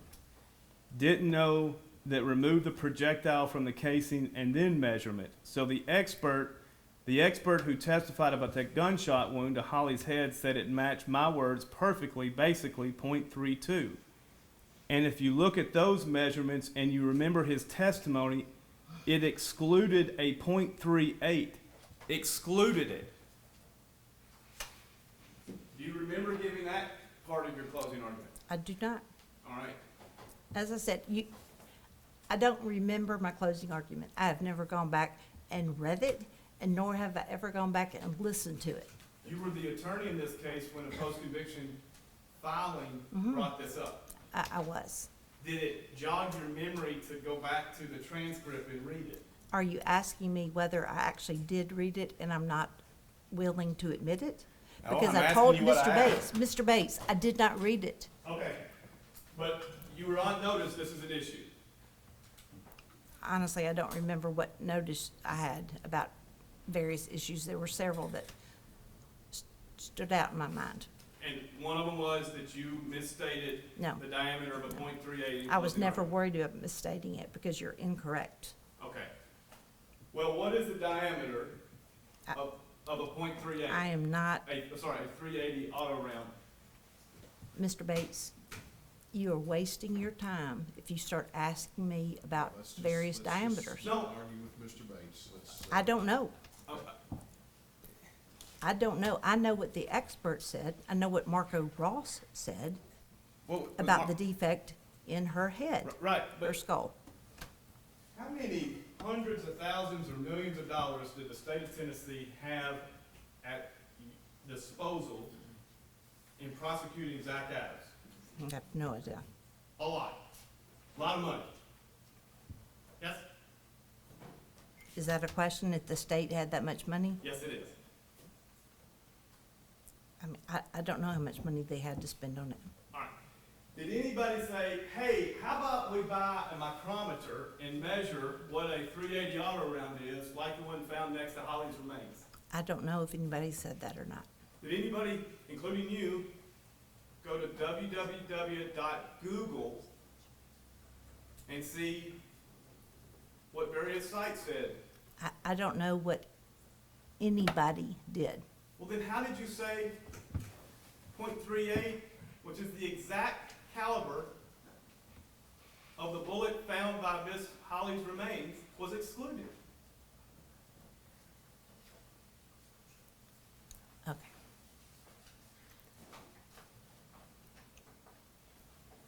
Marco Ross, who was the person who performed the autopsy a second time on Holly's remains. Unlike me, he measured. He knew and testified to the measurements of the defect. And he said, any caliber of gun, this level could have made the defect. Any caliber of gun larger than that could not have. Are you familiar that a 380 round is not in size .38? No, I'm not, I said a minute ago, I am not a ballistics expert.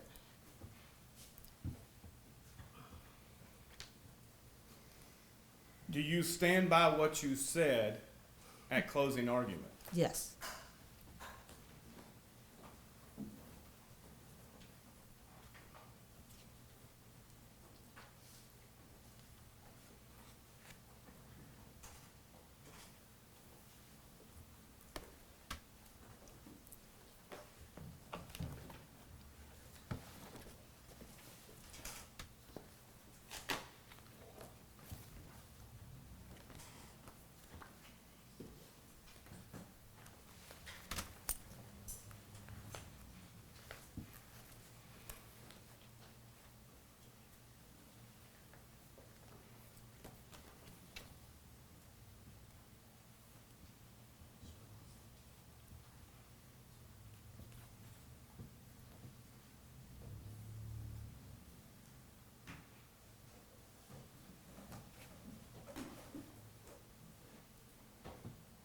Were you in charge of the reward money getting to various witnesses?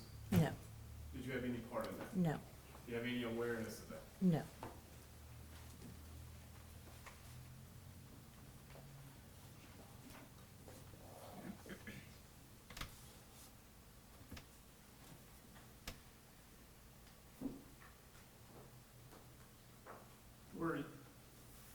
Were you prepared to prosecute Jason Autry for the death penalty?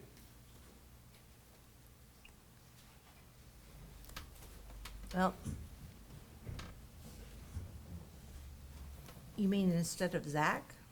Or like that day, or like how At that, any time were you prepared to prosecute Jason we were Autry prepared to go forward. and prosecute him for the death? We were. You don't prosecute someone for the death penalty. You prosecute someone for murder in the first degree. The jury has three choices: death penalty, life without parole, and life. And you filed aggravating statements, correct? Do you mean- Aggravating circumstances to justify. Is that aggravating factors? Yes, sir. Just like I don't remember, of course we filed one. I don't remember filing it or what date it was filed on.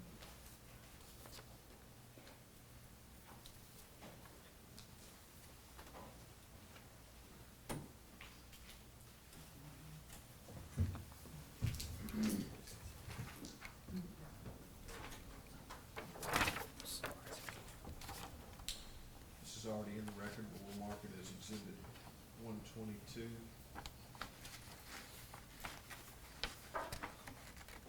You recognize that file?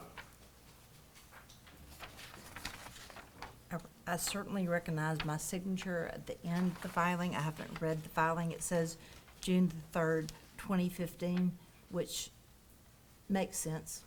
Okay. So if you could just take a moment and read it, please. While she's doing that, let me correct that. This is not in this record. This is the notice of aggravating circumstances in State versus Jason Autry's case. So it's exhibit 122 of this matter.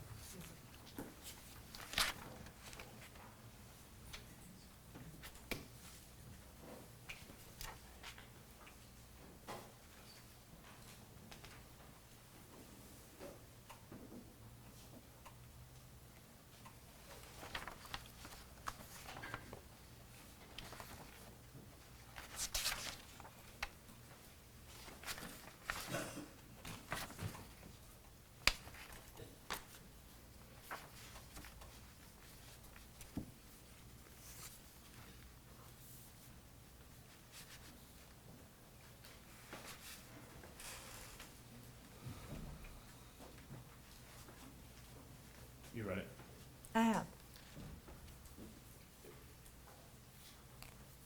What evidence did you have to justify these of Jason Autry? And I'm objecting the relevance of the aggravated circumstances notice filed against a co-defendant. All right, the objection is relevance, Mr. Bates. Yes, Your Honor. I believe this is relevant and ineffective assistance to counsel to have brought out to show Mr. Autry's bias, as well as whether the state on the Brady violations part of the petition and other parts of the evidence in I this. think it fits under the IAC claim, so I'll let you present this. Mr. Bates. So what was your question? What evidence did you have that Mr. Autry, Okay. for So instance? number two, Mr. Autry had one or more felonies. And I don't have it with me. I assume you have his record. We had his record. Number five, the murder was especially heinous, atrocious, or cruel, and that involved torture or serious physical abuse beyond that necessary to produce death. Let's stop there. What evidence did you have that Mr. Autry committed this crime? You're familiar with, the premise that if you, criminal responsibility, you know that, correct? Just answer the question. Well, I am. criminal but- responsibility for one thing, so if he didn't do it himself, we had, Take out criminal responsibility. I know, because you asked me what I had, that's what I Okay. had. Not gonna take it out, So what evidence did you have that Mr. Autry was criminally responsible for somebody else's actions? because they were together, everybody said they were together. Their names were mentioned immediately. Their names were mentioned with all due respect to TBI. Because I have a great deal of respect for the officers who, in the end, worked this case. But they went in a direction and ignored what was right in front of their face. And if you go back and you had, you're asking me about Autry. The person I tried was Zach Adams. We had Zach Adams confessing in detail to several people, making short confessions to half a dozen others. We had a lot of proof. Jason Autry. You had statements that later, And I began this with they were together, okay. okay? So whoever ended up doing one thing or the other, they were criminally responsible for each other's actions. That's what the law says. That's not Jennifer Nichols. So, fair to say, you had no evidence, in your opinion, when you filed this, that Jason Autry is the one, I'm gonna object, that's not what she's saying. That is- I'll let him ask the question, she can clarify this. you have no evidence when you filed this in June 3rd, 2015, that Jason Autry was the one who raped Ms. Bobo, who murdered Ms. Bobo. No, I'm not ever gonna agree with that. Okay, then tell me what evidence Okay. it was. You know what? We have a fundamental problem because there are 250,000 pages. I can assure you that you asked me earlier about the process we followed, we had to present to the DA what we had for every single aggravator that we were using. We just did. You didn't just go in there and check one, okay? I don't remember the dates that we found out everything, but, excuse me, Go ahead. thank you. But we knew Holly had been kidnapped, hit right outside her back door. Her blood was spattered. We knew they got her out of there. We knew that they traveled up and down. We knew where they went. She was killed. Her remains have been found. She has unfortunately, a bullet to the back of her head. Even though we didn't believe everything that Dylan said, we had Dylan admitting that they raped her. And we did believe that. We thought he minimized his responsibility, that nobody can make you rape somebody. But, I mean, we had a lot of proof. So I will say this, Autry's case was probably the weakest of the three because he didn't talk. You know, at the time, he wasn't telling people different things. So you did believe Dylan's video until you didn't? Not what it said. Well, you said Dylan's statement said this, but we didn't believe it. Right. So You didn't ask me what parts. you think part of Dylan's statement was true? Yes. Well, earlier this morning, you didn't say part of, you said I didn't believe it. No, you didn't ask me to clarify. I I'm asked trying you- to, nope. I asked you the video, did you watch the video? Yes, and I didn't believe it. Do you acknowledge that was your testimony this morning? Yeah. Okay. You didn't say there were some things I didn't believe. You said I didn't believe the entire, you didn't believe the video. I'm not gonna play semantics. I said what I said. You think I'm playing semantics? I do. Okay. I do.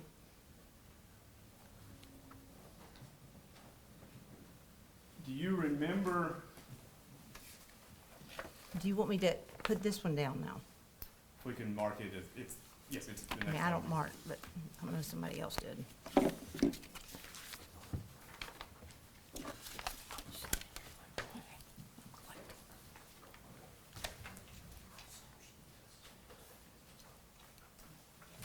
File 3142, exhibit 121. File with the aggravating circumstances is exhibit 122. I'm good. Thank you. Fair enough.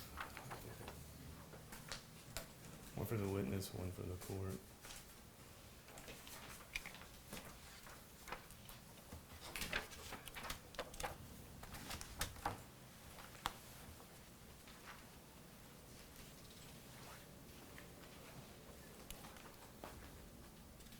You recognize this document, No. okay?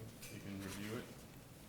While she's reviewing, this should be in this record. This is a statement of response to Zachary Adams, motion number 42.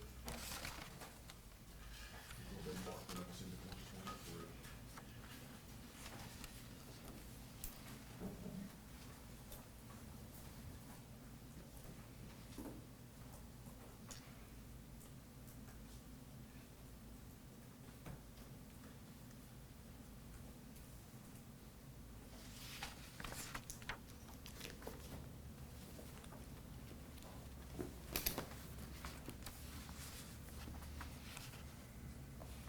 this appear to you to be a motion that y'all, a responsive pleading that the state filed in this case?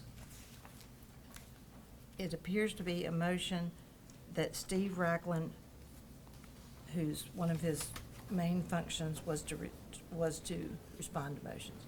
And paragraph 5 states, And that is his signature. paragraph 5, the state is now unaware of any evidence which tends to exculpate Zachary Wright Adams of the crimes charged against him. That was the state's position as of November 8th, 2016. Is that correct? And that's what's filed.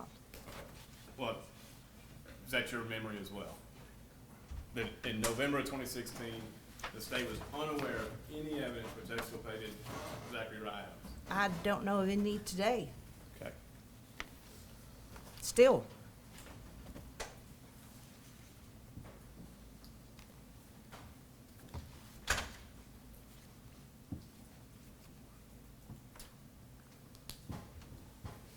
At some point, do you remember any discussions about Dylan Adams testifying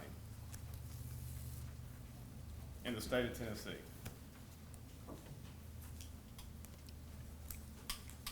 Discussions with whom?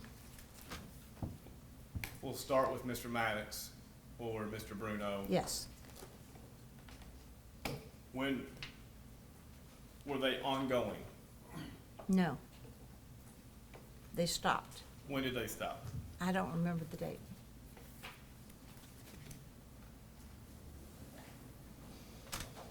Was it before or after Mr. Autry provided his proffer? Before. How soon after that? I don't remember. It probably was a good while because, and the discussions did not go very far. With Dylan's attorneys? Correct? Then you had discussions with Mr. Autry's attorney. I did not have discussions with them. We put it out to all that we would talk to any of the three of them that were interested. 2 were interested, 2 defendants. Mr. Zach Adams' attorney was never interested. Again, it's difficult to guess, but if, and you're not supposed to guess, Dylan Adams was not ever going to come off of the statement that he gave. Did not appear that way to us. It did not comport with the proof that we had.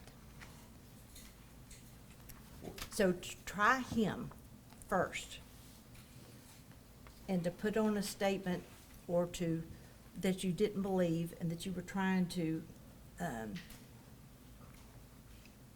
I guess, fill in other holes, didn't appear to be the smart thing to do. And I've already said Autry's was the weakest of the 3. So we prepared for trial for Zach Adams. And once we made the decision, that's who we were going to try first. And Dylan Adams was not offering anything that we found to be reasonable. We got ready for trial. We were going to trial without Autry. When do you remember discussions with Mr. Autry's attorneys regarding? I didn't have a discussion. We put it out there that we would listen to anything. I'll tell you this, I remember, not the day, but I got a phone call from Michael Scholl. I was walking around the lake at Shelby Farms. I remember who I was with, and the phone rang. It was Mr. Scholl.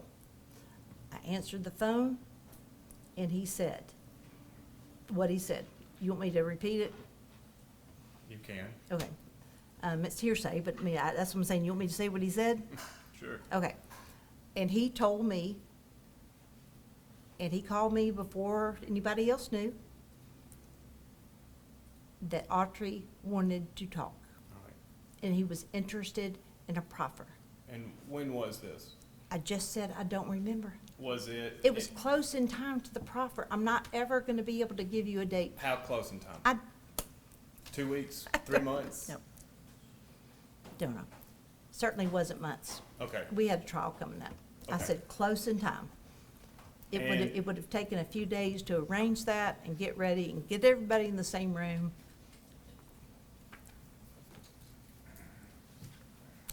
And do you remember Mr. Autry's motion to continue that he filed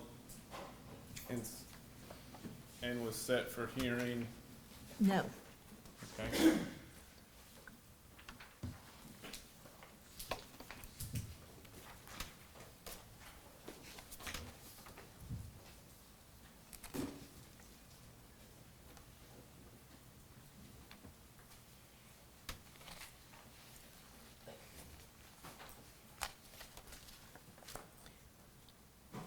There are markings on here. Are you wanting me to pay attention to the particular markings or the brackets? No, Your Honor, no. And Your Honor, I apologize. This was a copy I probably had and made copies of markings. I can white it out and submit. It's not bothering me. I just didn't know if you were directing my attention to those. So it's a long motion. Are you wanting me to read the whole motion? Well, if you could just review it quickly to see if you have any memory of Mr. Scholl's motion to continue. It is a 11 or 12-page motion. I won't be able to review it quickly. I told you I don't remember this being filed. I know that there were requests for extensions. So it looks like Mr. Scholl filed this on August the 12th of 2016. Although it's not stamped filed on the front, I'm assuming it was filed. But the copy you passed doesn't have the clerk's stamp on it.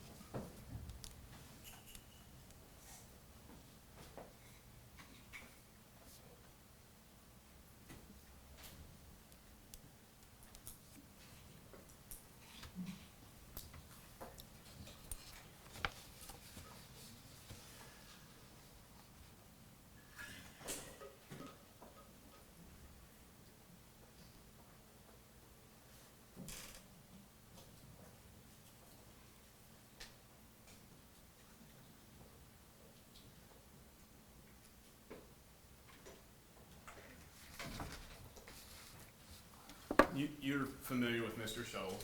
Yes, He's a, very. you consider him a friend? I've never socialized with him, never gone to dinner with him, never been to his house. He's never been to mine.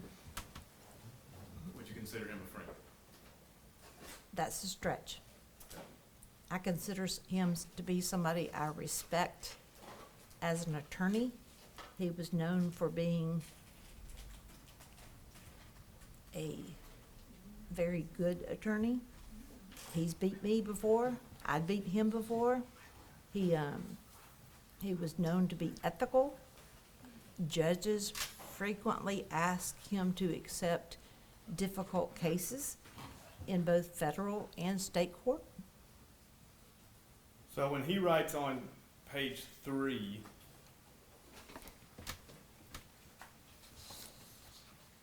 lead counsel has to travel 200 miles one way to visit the client. Sometimes contact visits are not allowed, which makes the visit worthless. Hang on, I'm getting to page 3. Okay, Further, because of availability, all experts are at least 200 miles from the client. When a contact visit is made available, counsel is forced to sit in a room with the client, which is approximately 4 feet by 4 feet. An officer sits outside the door. There's no table, no place to write or spread out documents. Further, because of the nature of the facility, counsel is not permitted to take a computer. Therefore, he's unable to review many pieces of evidence with the client. When the counsel gives the client discovery, it is often seized by the authorities, much of which is not returned. You have no reason to doubt the truthfulness of that statement, correct? I have no idea what he's talking about. But you trust what Mr. Scholl puts in pleadings? Of course. All right. I mean, as an officer of the court, he wouldn't lie to the judge. So, what, do you remember Mr. Scholl telling you, hey, I don't have a copy of the cell phone records in November of 2016? And you sending those cell records via Joe Walker to Memphis to give Mr. Scholl another copy? That's not quite how I remember. Okay, well, how do you remember? Well,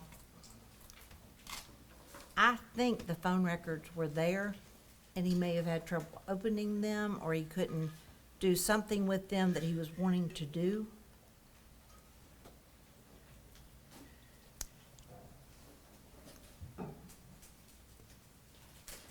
I do remember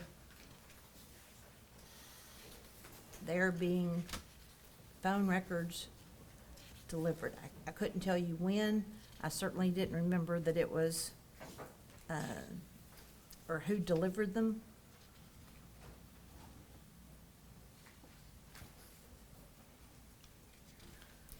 And you said what date? November 2016. A couple of weeks before the proffer, a month and a half. That was after Mr. Hagerman had gotten on the case. And we pretty quickly had divvied up work. I was not going to be the phone person. So I would defer to Mr. Hagerman. Mis- I mean, that was his area. There was too much for one person to do. No reason then why the TBI said it was authorized by you? Everything in the case would have been authorized by me. Any reason to doubt Mr. Scholl's statement in August of 2016? It is imperative that he be granted a continuance of the upcoming trial date so as to receive adequate, competent, and effective representation, and for such further relief as the court deems necessary. Is that in this motion? Page 12. Okay, so your question about that is what? Any reason to question Mr. Scholl's truthfulness in presenting that to the court? It says, hey, by April 3rd, 2017, I can't be prepared on this case. Mr. Bates, just like in this post-conviction where people have asked for resets, it is very common for defense lawyers and prosecutors to seek to push a case back. I'm not sure anybody ever feels like they have enough time. It looks like he'd been on this a year.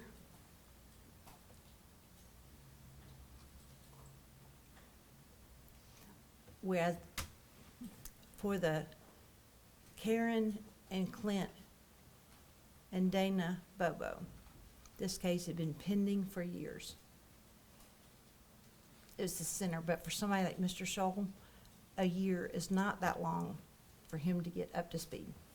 Any reason to doubt it? First paragraph, the necessary investigation, motion filing, discovery, and defense scientific testing analysis cannot be accomplished without additional time. Counsel cannot provide competent and effective representation by April 3rd, 2017. But you are repeatedly asking me if I believe Mr. Scholl. Ask Mr. Scholl if he was telling the truth. This motion, he wasn't asking me for a reset. I would have said no. We wanted to try the case. Okay.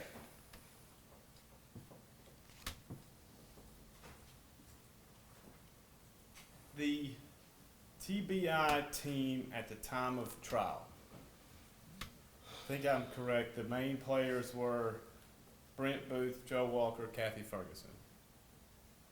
Well, there were a lot more that considered themselves to be and were main players, Okay, and I can't name them all for well, you. fair enough. But it's people who's invested a lot of time.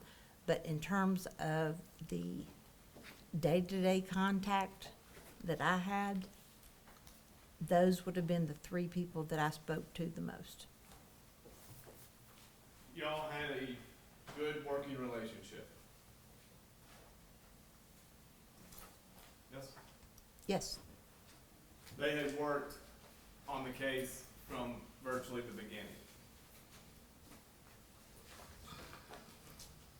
I don't know when, I believe Brent Booth made the scene within a couple of hours. I don't know when Special Agent Wheeler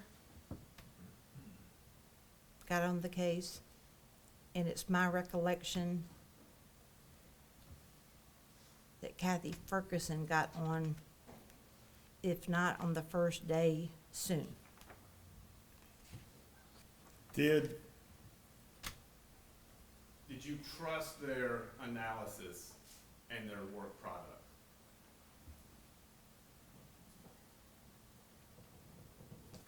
I don't really remember them analyzing things for me. I relied on their work product, so yes. You think they're intelligent people? Is that a question? Yes. Yes. They were honest to you? Is that a question? Yes. Yes, as far as I know. Okay. Jason Autry testified on page 1265. Are you done with this motion? Yes, Your Honor, if I move You it. want to move it in? Yes, Your Honor. Objections from the state? No, we don't know if it's been filed, but I guess the record will speak for itself.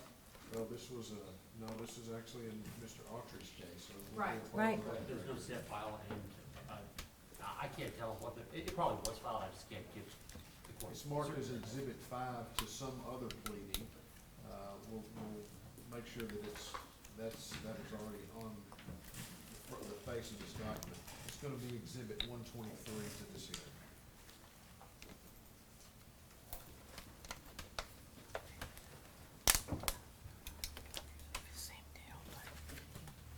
And it is the motion to continue the trial set April the 3rd, 2017, in state of Tennessee versus Jason Wayne Autry. Go ahead, Mr. Bates. Page. I'll start at 1264. Read slow if you're gonna read to me. I'll read it to you. Okay, And Mr. Autry's on the stand. okay? Line 15, page 1264. You made a statement, looks like we got away with this shit. Answer, that's correct. May I ask you, is this my questions or is it Ms. Thompson's questions? Just so I can, Your questions. okay. And it, yes. You asked, what did he say? The court, I believe this was the end of the offer of proof. The court said, all right, ladies and gentlemen, as I told you the other day, this is not being offered for the truth, what he said. It's offered as follow-up response. So you shall not consider what he said for the truth of it, okay? All right. Page 1265. What did Zach, or how did Zach respond? Answer, he said the real reason that we were there was to show Clint how to manufacture meth. He said we got there early, she came outside screaming and raising hell, and we took her. Did you believe Jason Autry was testifying truthfully? About what part? That Zach was there to make meth with Clint? No, Why did you present it to the jury? because it was part of what was said And had I not let it all go out there, as that's what it said, you'd be asking me, did you parse the statement to hide something from the jury? The jury could decide. You asked me if I thought that Clint Bobo would have taken and cooked meth at Karen Bobo and Dana Bobo's house. The answer was no. I did not think Clint was going to cook meth in his backyard at the Bobo's house.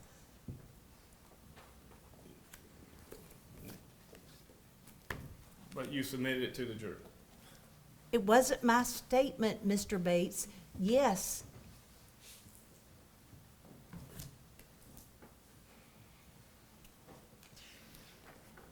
"11 days ago, who's the first person you phoned on 11 days ago? Don't know. You don't recall? No. How many people did you call 11 Don't days know. ago? How many people did you text 11 days ago? Don't know. Can you start from when you woke up to when you went to sleep and remember exactly where you were every part of every minute of every day on 11 days ago? No. When's the last time you went to an ATM machine?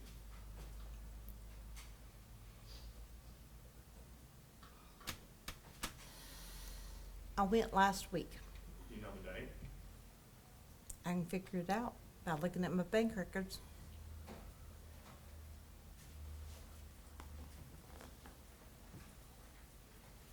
You're aware at 8:52, Zach and Jason had a phone call, correct? Without looking at the records, I would not be able to tell you the times. What I remember is that Zach Adams was calling a lot of people, including them, Jane. Do you have an answer to the question of where on April 13th, 2011, Holly's cell phone was separated from her body? Of course not. I have a theory. What's your theory? My theory is it was separated from her body before they headed to the river. Okay. You told the My jury. that's based on where the phone was found and where the SIM card was found, and the fact that they stopped, they being the gurus that track phones, quit picking up anything. Okay. The state really didn't dispute the analysis of Mr. Reeves, correct? Who's Mr. Reeves? The defense expert at trial for the cell phones. Wasn't my witness. What I remember about that is that Mr. Reeves did not dispute Mike Frizzell and the TBI. So I kind of look at it reverse of that. In fact, Mr. Reeves agreed with TBI's findings. I would say he was, he may have, I don't even want to use the word tweak, because that makes it sound like he changed, and he didn't. But he did not agree with the main points that Mr. Hagerman was trying to make with the phone records. And if the witness can be passed Exhibit 25.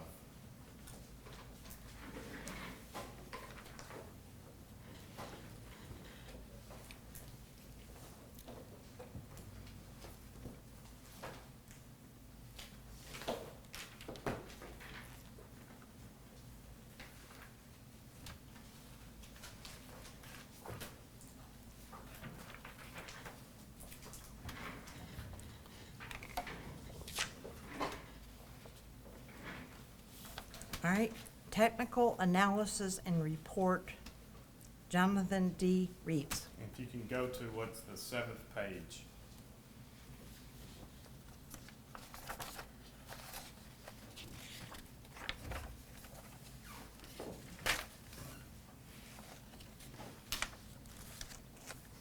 With a lot of red and blue writing. Is that what you're looking at? I don't see them numbered, I just wanna make I sure. don't think. Is it this page? I may approach you on it. You may, let's clarify which page you're looking at. I tried to count.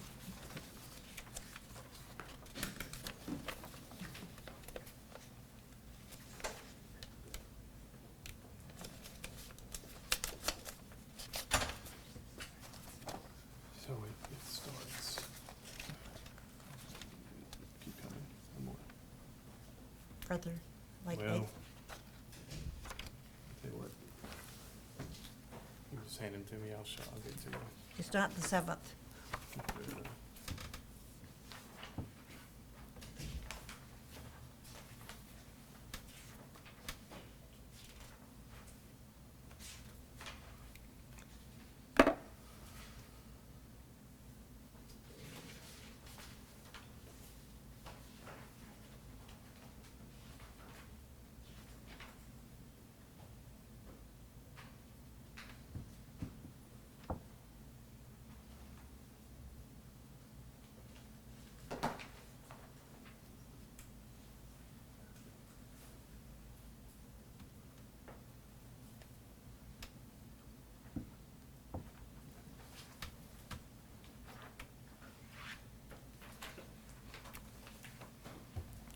So I'll hand you this page, and if I do the one before, it'll be just the page before.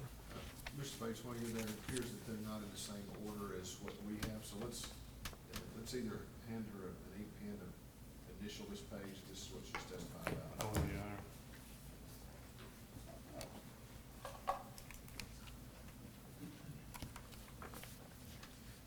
Clarify, And sir, you just want me to initial it? and just top right corner, initial it, please, since you're testifying on this page. And it begins call records and locates for 731-549-7352 and 731-733-70191. 0191, 0191. from 8:19 to 9:50 a.m. Yes, Your Honor. All right, go ahead. And do you see at 8:53, there are two phone calls, Zach Adams, and one is from 731-733-2073. And another one is a 901 number. I see Zach Adams on the left, 853, voice from, and two different numbers. Or, that's, yeah, those. I don't know whose numbers they are. Okay. I see this, but you said, I think it's saying Zach Adams' name being on the left means it's from him, but I do not Right. remember the report. I see the two calls you're talking about. Okay. And the next page we put a B on is Jason Autry's phone records.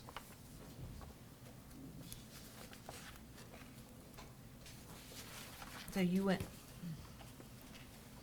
to the next page that says, call records and locates for 731-733-0191.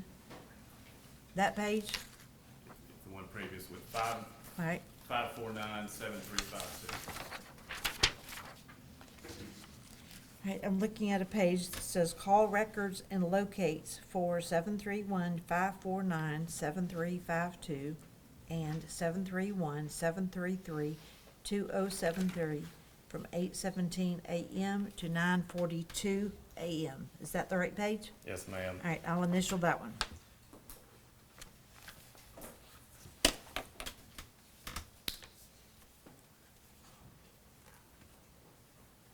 And you see at 8:53, Jason Autry voice from 733-0191. J. Autry, 853 a.m. voice from 17311733091. Correct. I see that. All right. Oh, you agree it shows the 8:52, 8:53 phone call between these two people? Well, I didn't go back and compare. Okay, you can if you Yeah, want. no, it's okay. I Okay. mean, the record is what it is. Now, hey, Do you want me This to, was- am I gonna look at something else on here? you can put it back in the binder, or you can keep it just in case. Okay. That's okay. And you agree that Zach Adams is at 31523 and 31522, these two cell towers. I cannot agree with you because I don't know. Okay. You agree the proof showed they were pinging off these two towers?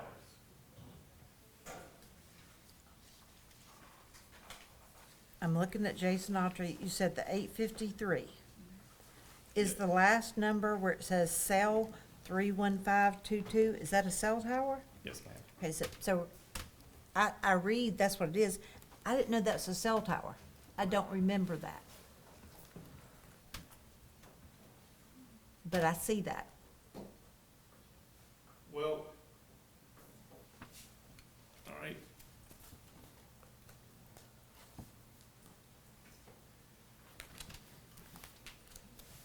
Do you remember the transcript that Audrey talks with Zach and then comes to Shane's house?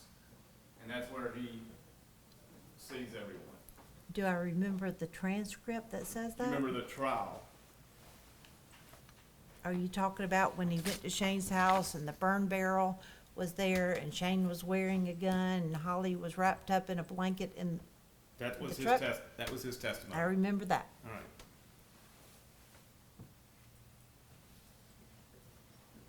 Page 1200.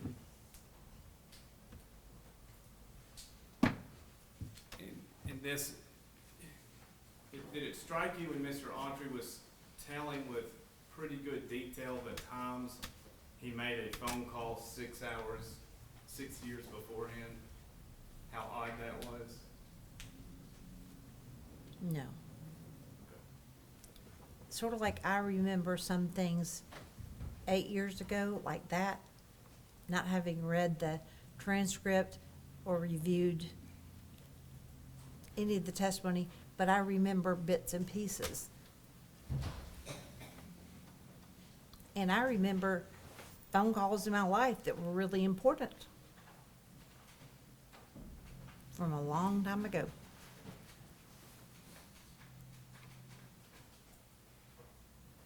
Question, line 9, page 1200. Did you have any idea what time in the morning this was? It was after 8. Okay, probably 8:40, 8:50 Can you maybe. tell me who's asking questions and who's answering? You're asking Jason Autry Okay, questions. okay. Somewhere in that time frame. Question, earlier you said you wanted to kill time until you could make a phone call. Answer, that's correct. How late were you wanting to wait before you started calling? I made the first call at the river. You can't get a signal. It's pretty tough to get a signal there. It's real low. When I come out of the river, I made the first phone call at approximately 8 besides Palmer, Tool, and Dye. So from 8 until you actually made contact, sometime within the hour, you had called both of them more than once, correct? Hadn't got a response, and then he finally called you back. That's correct. So what you did after he told you, when I get to the, I'm busy, when I get to the location, we'll contact you. I went that general way. I knew that I headed in that direction. Question, okay, I'm sorry. Nobody here but you knows in what direction you're talking about. I went in that direction. Well, I left Benton County, headed towards Decatur County down Birdsong Road. And why the Birdsong Road area? It was the easiest access from where I was to get there, plus it would be a delay. I mean, it was just the easiest access to get there from where I was, other than going down the main road. Did you talk to him again? I did. Who? Mr. Adams. He called you, or did you call him? I believe he called me. What did he say? He said, we're at Cousins. What did that mean? That means that we're at 30 Yellow Springs Road, Shane Austin's house. Your cousin, he called him Cuz too. But that's your cousin? Correct. So did you get there? I did. How far away were you? How long did it take you to get there? Probably 20 to 30 minutes.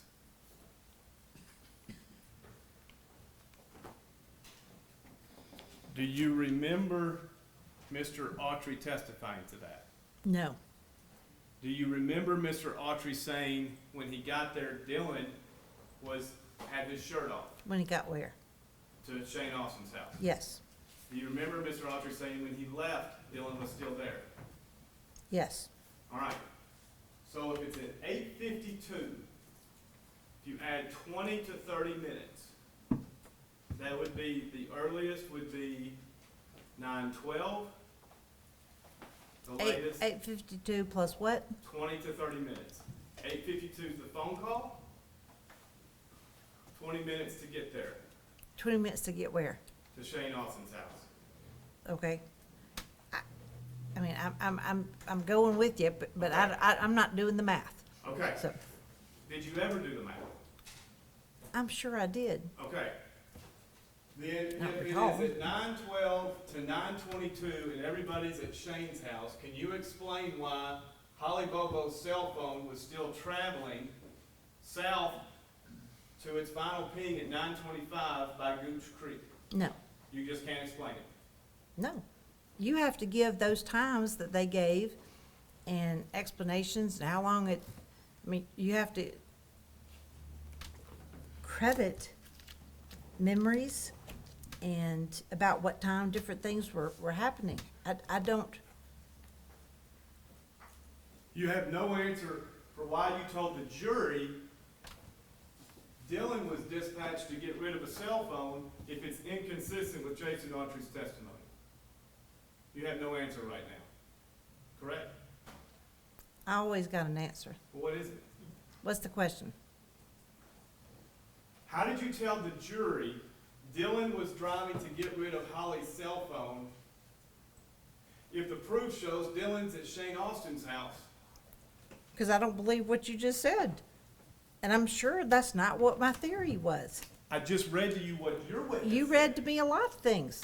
And I gotta tell you, after about 2 lines, you lost me. That You was- read and read and read. Jason Autry says it took 20 to 30 minutes to get where he was from the last phone call with Zach Okay? to get to Now, Shane is this the Austin's house. Jason Autry that you believe or you don't believe? You tell me. No. You put him on to the jury. Yeah. How many? Did you believe Jason Autry told you the truth? Told I the jury did. the truth? But I didn't ever think that Jason Autry was Big Ben and that his times were something that should be recorded in history. Any more than when you went through your colloquy with me asking if I remembered times 11 days ago. Yeah, doesn't show you're a liar if you don't remember something 11 days ago, does it? Doesn't show you're falsifying an alibi, does it? Well, I'm not sure how I could lie when I didn't remember it. If I'd made up something and answered it, maybe I'd be lying, but I didn't. I don't understand the analysis or the analogy between that and what I said versus Jason Autry and what he said. Who in TBI told you they believe Jason Autry raped Holly Bobo? Who in TBI? Yes. The first time I heard it was from Dylan. After the proffer. Who told you that Jason Autry's proffer was not true? What? After the proffer, who employed currently at the time by TBI told you they did not believe Jason Autry's proffer and that he also raped Holly Bobo? I do not remember that. I can tell you, if you put all the players around a table today, the people who tried the case, the people who investigated the case, there would be differences in their theories, which is why we endeavored to put it all out there for the jury. Is that why you filed the motion for protective order to prevent coming from in evidence the opinions of TBI officers? Opinions of TBI officers would be irrelevant. I know you know what opinion testimony is admissible and what opinion testimony is not. I do not remember filing a protective order. Maybe I did it if I got wind that that was something that the defense sought to introduce.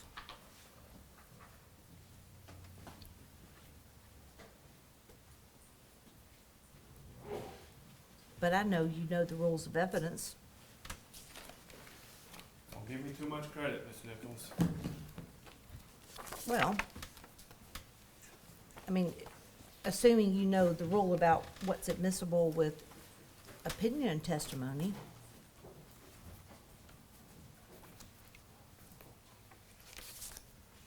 Is this a motion you filed? I got two. Are they the same? Is it two copies of the? Hopefully we're the same.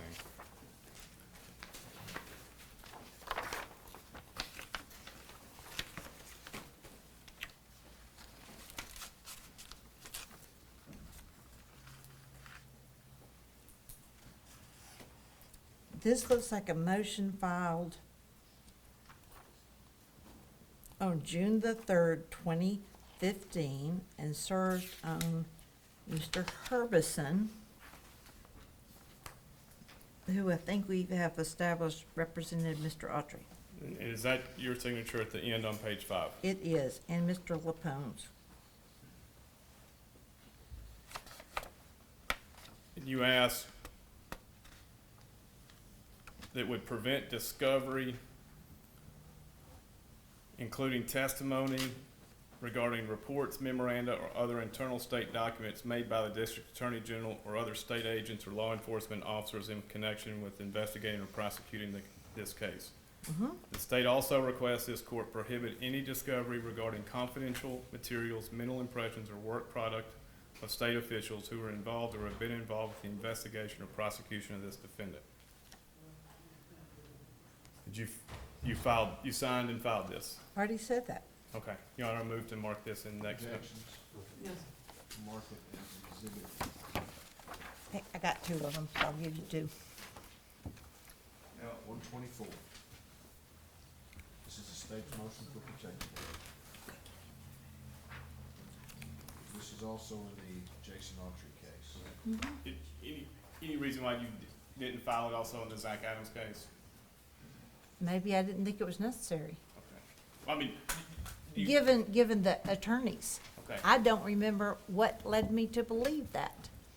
But I would say it probably speaks well of Mr. Adams' attorney if I didn't file it. After Mr. Autry's plea, did a TBI officer come to you and say, I do not believe Jason Autry's proffer? After, After the proffer in January. and you of said 20 after the plea, and I was I'm like, sorry. I was gone. Yes. And I've already answered that question. I said, I do not remember that happening. Is that something you would have remembered? I would think so. Why would you have remembered that? Why do you remember anything?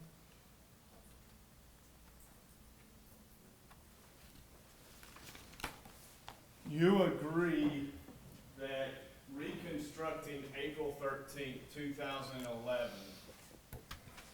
is important to determine if a crime took place? No, because the crime took place. You don't need to reconstruct April the 13th, 2011 to determine if a crime took place. Absolutely not. Did you do that to the jury in closing argument? Do what? Reconstruct April 13th? I may have, I don't remember. Okay. At But what that point- wasn't your question. You asked me whether I thought it was. As your role of lead prosecutor against Zach Adams, Okay. do you think it's important to reconstruct what happened, how it happened, and where cell phone information puts various people that day? To accomplish what? To determine what happened to Holly? Okay, that's a different question than you asked a minute ago. So if we start with, a crime was committed against Holly, Yes. if we're able to agree there, then of course it's important to try and recreate what happened to Holly. Do you acknowledge the proof or the evidence in discovery put the defendants in different cell towers between 8:26 and 8:56 a.m. April 13th, 2011? I cannot agree with you because I do not remember. Okay. Do you agree that that Zach, Shane, and Dylan were in Parsons that morning on April 13th, 2011?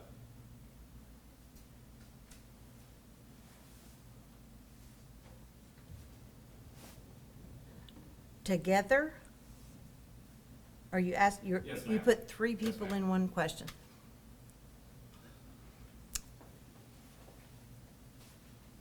I remember the evidence, are you talking about that morning, anytime that morning? Anytime that morning. Okay. And what's morning, what's the cutoff? You remember at 11:16 a.m., Zach's cell phone was pinging on tower 12572, the south tower of Parsons. I do not remember that his phone was pinging on a particular tower. I remember that his phone showed him to be in Parsons.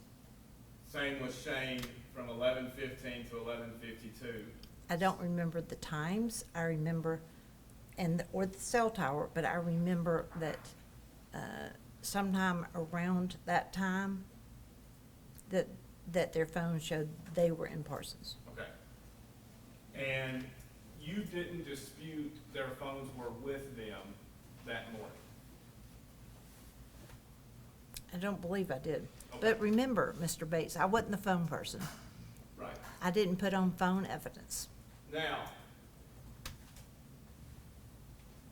let's comment on that a little bit. Okay. When you're the lawyer, you have to have experts, you rely on the experts to form the evidence to present to the trier of fact, right? When what? When you're the lawyer? Right. Of course. Okay. Now, when do you understand the idea of starting when these three are in Parsons and working back makes Autry's alleged route very relevant? I don't know what you're looking at. You're using your hands again and I can't see. I found all of their phones and where they moved to be relevant. Not just Autry's, not just Zach Adams, not just Dylan Adams, not just Shane Austin. I found all of their phone evidence to be, or their phone locations to be important. So if Zach is at Tower 31523 at 1049, having come back from the river with Mr. Autry, and he's in Parsons at 11:15 a.m. through afternoon,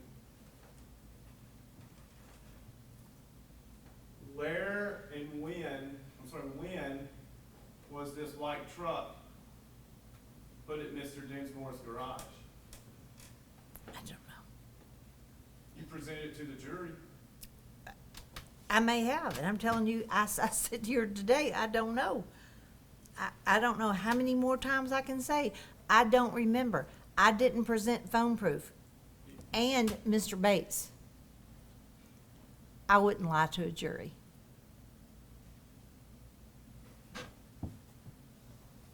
You agree that the clockwise travel of Holly and her phone showed no personal effects, no notes, no lunch boxes, no student records, no nothing, up until where her cell phone was stagnant for 30 minutes.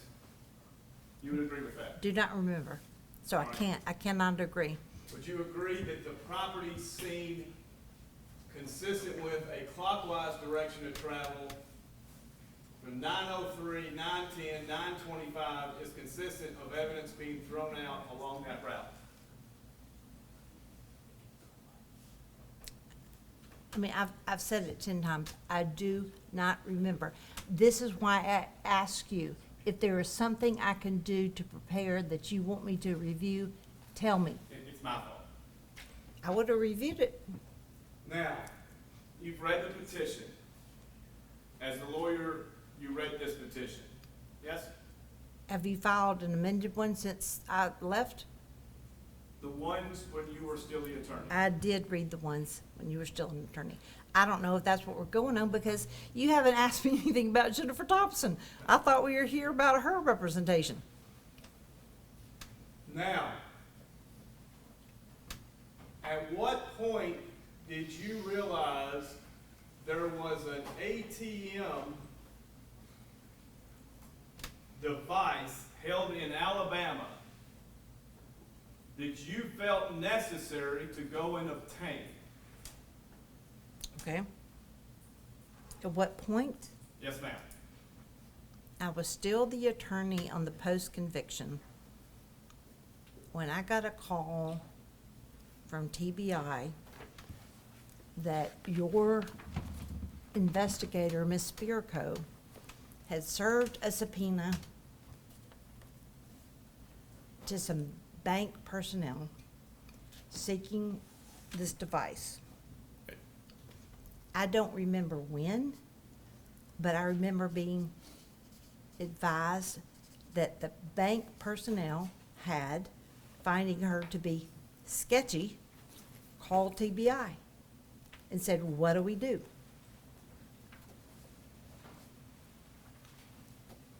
Did I discuss with you prior to issuing the subpoena whether you had any objection to issuing the subpoena for a DVD from that very bank? I don't remember. If you say we did, we did. Okay. It was different. Her subpoena wanted the device, not, and so that's two different things. I remember discussing with you the, like, potential footage versus a machine. A DVD was the first thing. You remember that? I don't know if we discussed a DVD in particular. I remember you wanting to get, like, the camera footage. That's what I remember. And Don't then- remember a DVD. And you would agree, well, first of all, at that time, well, now, let's hit a pause. It's May 2024. Well, I hadn't confirmed that, I don't remember the date Okay. or the time.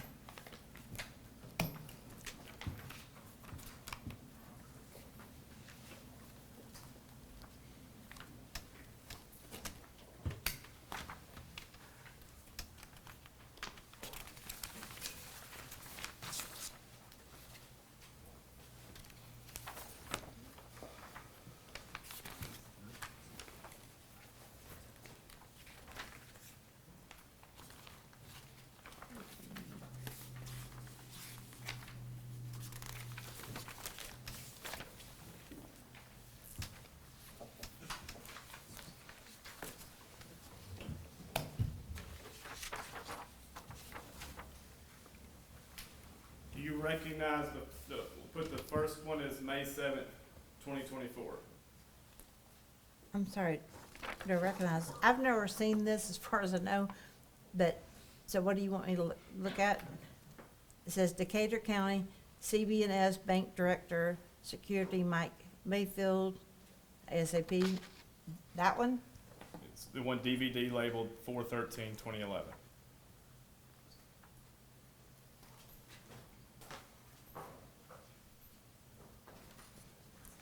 I don't see anything about a DVD. It said It might be record. the second page, ma'am. I don't have a second page, sir. That would explain it. Yeah. See what you're looking at, please. Well, she has a different page than was handed to me, so maybe there weren't two copies. I Maybe see. both of these were supposed to go to the witness. Let's do that. You just keep what you got right now. Okay. So the witness has two documents. And I'll get the court, hopefully, out of that.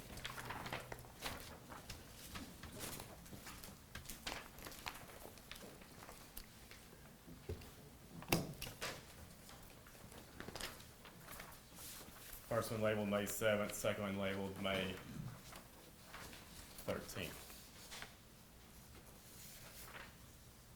Those two.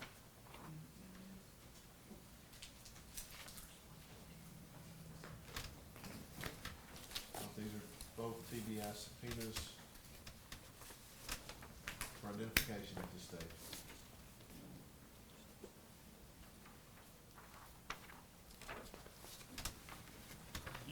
Is it your opinion you've never seen these? I do not recall ever being shown. Okay. Do you? Was I aware that a subpoena had been issued? Yes. But I've never, as far as I know, ever seen these documents. There'd be no reason for me to see this. And this was a subpoena, the first subpoena was from Mr. Adams in the court file, the clerk issued to Mr. Mayfield for the DVD, that you received a copy of, and prior to agreed, you had no objection to it. I'm sorry, that's I a, didn't understand the I question. didn't understand anything you said. I understand. You don't understand what took place between us last May regarding evidence. You and I? Yes. Okay, what's this? I thought you were asking me about the subpoena. Right. Do you remember when Mr. Adams filed a subpoena contacting you, I contacted you and said, do you have any objection to this subpoena? You know, I'm gonna object to Mr. Bates testifying. It's There's just, been it's a just a whole question. series of questions involving his actions and what he said. If she denies it, I can't Well, this testify. is a unique situation, Ms. Wyrick. Now Judge Nichols started in the capacity that you're seated in right Yes, sir. now when this case started, so I'm gonna allow the questions. Yes, sir. Do you remember that? Where I contacted you, showed you a draft of the subpoena? Mr. Bates, if you say you did, then I bet you did. I can't testify. But I don't remember it. I remember talking to you. I remember calling you and getting Mr. Boyano on the phone and having a three-way call with you after hours. I remember I was sitting in my house to tell you that TBI was going to get this, had issued a subpoena. Let me finish. This is what I remember about it. And you were dismayed. And I said, look, you can have it. We want to preserve it. We'll keep chain of custody. We're going to look at it. You can have it. And that's what happened. You don't remember it was me who reached out to you and said, were you ever gonna tell me that you issued a subpoena to the very ATM machine to obtain it directly without my knowledge? You can get as loud as you want. Who called each other first? I don't remember. I thought I called. If you say you called, I really don't care. I just know that what I told you, and we followed through with it. And I know why I was concerned that a piece of like physical evidence could be turned over to the person that you sent to pick it up. There had been no subpoena for the machine yet. Okay, And your subpoena told Mr. Mayfield, don't say anything about it. I didn't have a subpoena. I didn't issue a subpoena. Did you tell Miss Ferguson to? I don't tell Miss Ferguson to do anything. Did you instruct her? I don't instruct Miss Ferguson to do anything. We'd had a discussion about how to handle this. Would you agree it's potentially exculpatory evidence? No. At this time. Are you talking about the evidence that they already had? Are you talking about the footage that was in the discovery? Did you know it existed? Yes. When did you know it existed? I don't know. It would not, we knew they were in, the fact that they were in Parsons, anywhere. I'm sorry, I'm still talking, Mr. Bates, you asked me a question. You said, we knew, and then you stopped. The No, sentence you is, interrupted me, so I stopped. We knew they were in Parsons, correct? Is it my time? Yes, ma'am. Yes. You knew Shane Austin's bank records showed an ATM withdrawal. Don't remember that. Do you recall an IR for his judicially subpoenaed bank records? No. Do you recall an IR where Joe William Walker said, this transaction's not covered by our videos? No. All right. Then what made you look at this video? You talking about when I was putting the case together for trial? Yes. I looked at a bunch of videos. Did you look I'll- through this one? I'm still talking. I apologize. I looked at a lot of videos. There were, there were a lot. I know that this particular video, I mean, they went there because, you know, there were cameras trying to see what it caught. It didn't show a person. It didn't show, I don't think you could make any distinction about the truck. We knew they were in Parsons, so the fact, if it was them at the bank in Parsons, I wouldn't have been surprised. So do you, prior to trial in 2017, do you remember seeing the video of the Silverado on the ATM at 11:12? I don't remember if it was the video or if there was a still shot somewhere. And I think there was a still shot, but because that's what's kind of coming to mind. Prior to the But let me finish. I could no more have told you if it was a Silverado or anything else. I remember, I think there was a truck at the ATM machine. And you saw it in 2007, prior to the trial in September 2017? Or was it after? Well, there was no after until the post-conviction was filed. I was gone, so I didn't. So if it wasn't before, it would have been after you. I seem to recall, doing my best here, Mr. Bates, that I'd seen it. If I didn't, I'm not trying to be deceptive. It would not have been astonishing to me if there had been proof it was them. We knew they were in Parsons. Then why go get it? Thank you for asking. Thank you for asking. So you hired a pseudo investigator slash forensic psychologist slash other thing. I shouldn't, does she still have her license? Because I know they were investigating. She intimidated a witness, Miss Britt, I don't remember her first name, who contacted TBI and advised that she'd been threatened. This is the same person who purchased domain names, my name, my election names, that you connected them to your client's website, so that if somebody looks me up and missed my actual, but it says Jennifer Nichols, judge, goes straight to the domain name. I listened and listened and listened to this person speak on jail calls.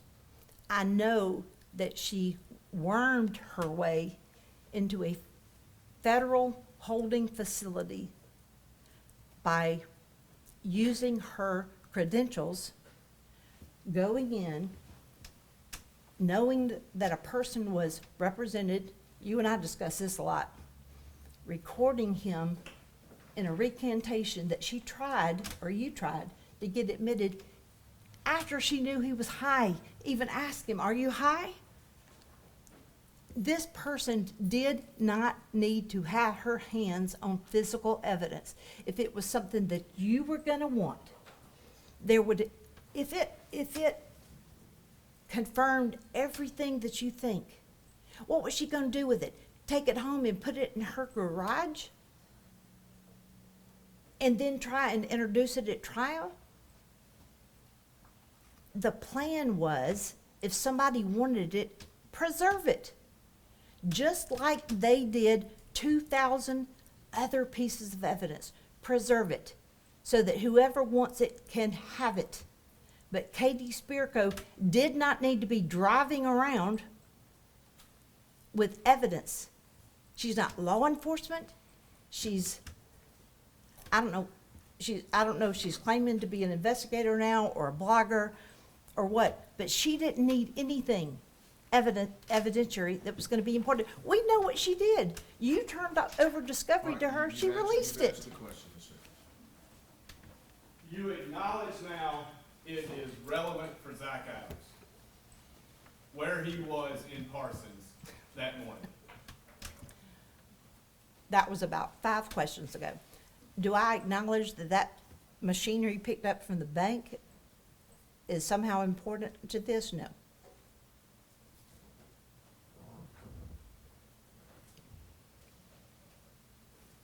It didn't change a thing.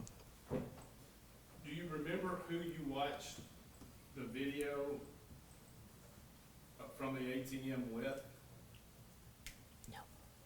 Do you know how to get there, like from the file path? No. Do you remember where you were when you watched it? No.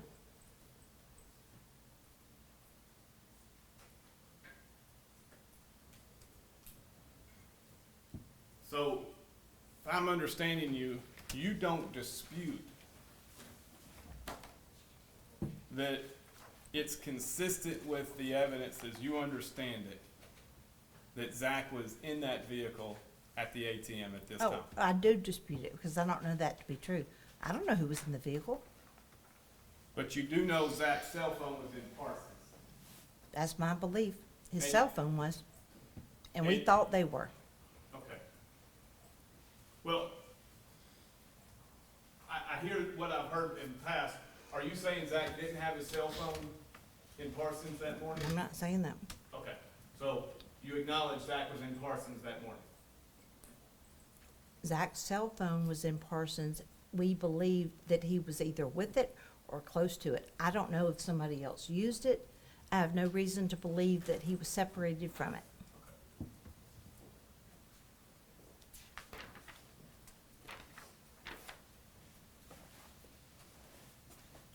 Mr. Bates, I'm the done. witness has 2 documents that she had never seen before.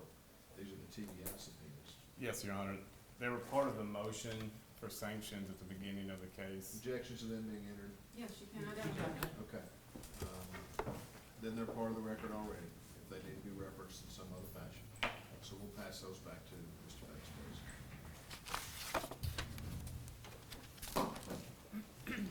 Is that the one that you made ID? Yes. I was gonna make it 125, so I didn't know that I ever did. You said So I did. it's not going to be. I don't know. I have no idea. There is no 125 as of yet. This one, Well, I guess she's testified about it. We need to make them for identification only. Any Yes. objections, I mean, that's. No, that's fine, I'm sorry, I'm making a face at Your Honor because my exhibit list is off. If Your Honor's on 125, Is that correct? No. Whichever one, the last document was marked for identification. 125. And 2 I'll get- TBI, I'll get reconciled later, but these are gonna be 2 different exhibits. just make them collective exhibit them for identification only. Thank you. Now, you've got 4 pages there, let's see what they are. Did you take the judges? I need Yeah. one back. you handed it to him, sorry. Let's leave this here.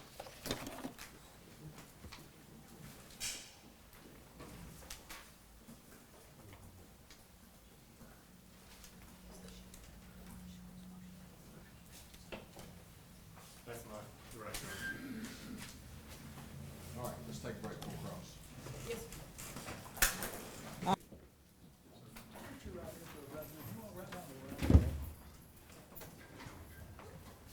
still here. Right, you still have the transcript from, pass that back, let me pass this back, Mr. Bates, and let's, refer to the transcript. No, sir.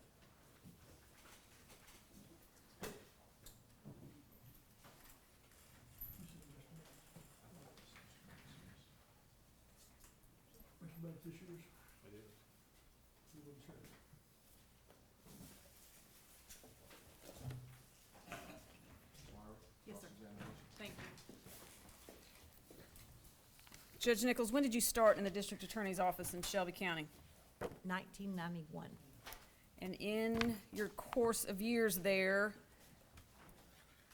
you presided over several units within the district attorney's office. You headed the gang unit, correct? I did. You headed the Special Victims Unit, correct? I did. In your time in Shelby County, how many jury trials did you handle? Well, I also headed the original child abuse and child homicide unit Yes, I'm sorry, and as in the my first mind, I special unit. lumped that in under SVU, but for a time, it was two different things. Not to mention run-of-the-mill misdemeanors and felonies and everything in between, correct? Yes, You worked for many years in the Major Violators Unit. I did. In the course of your prosecution career in Shelby County, did you make charging decisions Yes, daily? yes, How many trials did you handle? about 200. And again, everything from Well, run-of-the... jury trials. I Yes. didn't count bench trials. No, but jury trials, 200, anything from run-of-the-mill misdemeanor on up to death penalty cases, Very few misdemeanors, but yes, and everything in between. yes. When you were assigned and asked to handle the Bobo case, had you handled death penalty cases before? Yes. Do you have any idea how many? I don't know how many I handled. I know how many death penalty verdicts I got. All right, and how many is that? 8 men, 11 murders. All right, Because one of them killed 3 people and one of them killed 2 people. all right. What was different about the Bobo case? Well, every one of them was different. The difference in each of those cases, I was on it from the beginning. From the time someone was murdered until the trial was complete. When you assigned me this case, we were 4 years down the road. We were on our second elected district attorney. The case at that time was being handled by General Stowe, who had never had a trial, much less a murder trial. All right, Very intelligent person, but had never had a trial.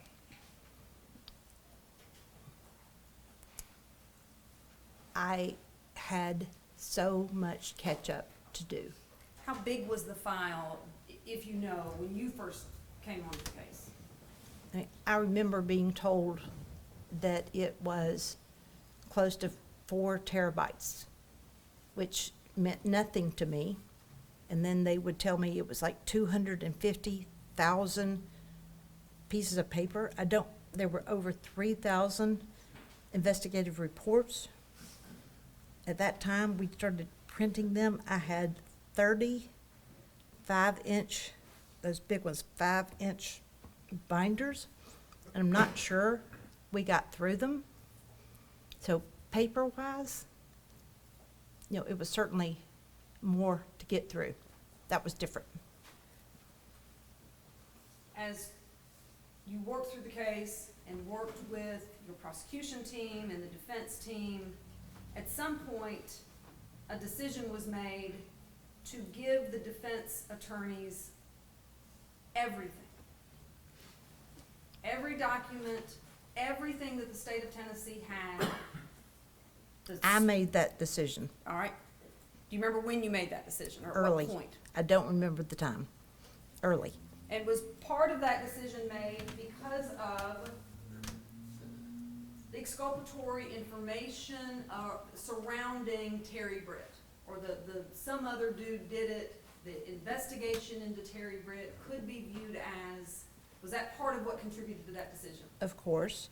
The other part was coming on when I did, several years down the road, I could not verify what had been turned over and what had not.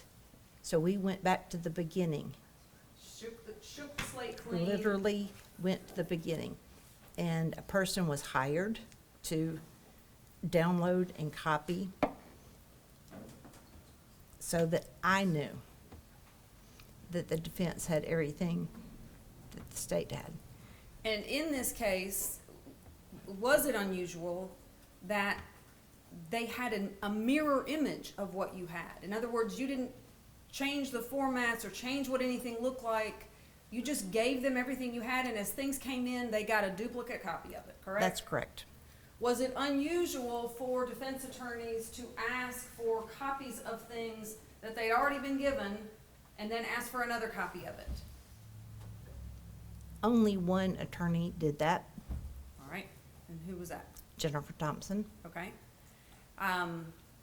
But if another attorney, well, like Mr. Scholl with the phone records, asking for those, Right, he had them, wanted a different form or something. all right. And when those requests were made, they were granted. Of course. I thought you meant like routinely ask. I'm Other sorry. people ask. That was something that was more than one time. All right. Well, let's talk about the routinely. When you came on the case, was Ms. Thompson on the case? Yes, All right. When you because came because she filed a motion seeking to vacate my appointment. on- Okay. All And right. that was soon after the appointment. All right. And she had been hired by the defendant and then later appointed by Judge McGinley. Is that correct? Yes, And then at some point, she brings on Jim Simmons and Jerry Gonzalez and a team of experts. How many court appearances would you say you made on this case? I have no idea. Was she at every one of them? Yes, In between those court appearances, did you have interaction with her? yes, some. All right. Did you set up discovery reviews? Yes, Talk a little bit about that. More than one? there was discovery kept. The vast amount of it was at TBI headquarters in Nashville. There was a fair amount at the TBI office in Jackson. And then there were multiple, it was either 4 cars and a truck, or 4 trucks and a car, and 2 boats that were also at different locations. And I arranged discovery review days for each of those. And the process was all of the evidence would be pulled out. In the case of the discovery, the evidence at TBI headquarters in Nashville, they had to use an entire bay, rows and rows and rows of bags. And TBI had an agent that would take the first bag. Their job was to open it. The items were displayed out of the bag. The lawyers had the opportunity to touch, smell, feel, photograph every piece of evidence. Which lawyers were there? Well, the one in Nashville, they were all there. And that was all being lawyers for all 3 defendants were Okay. there. All right. So Ms. Thompson was And there. that was the biggest one. With the exception of Ms. Thompson, they generally sat behind and watched the evidence being pulled out. And 1 or 2 times they would get up. Ms. Thompson stood at the table, took her time, which she should have, and looked at every single piece of evidence as it was opened, photographed many of them, and then the evidence would be passed to the next special agent who would repackage it, seal it, and sign it. And then that one went back, and they went to the next bag. And that process that Ms. Thompson followed, did she continue that until every bit of evidence had been viewed to her satisfaction? Yes. Did any of the other defense attorneys perform that thorough review? No. How long did that take?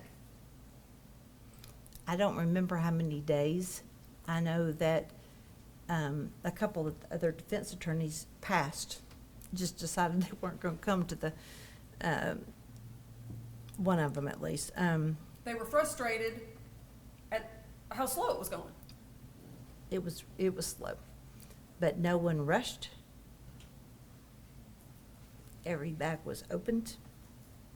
Everything in every bag, which was sometimes multiple other bags, were opened and displayed.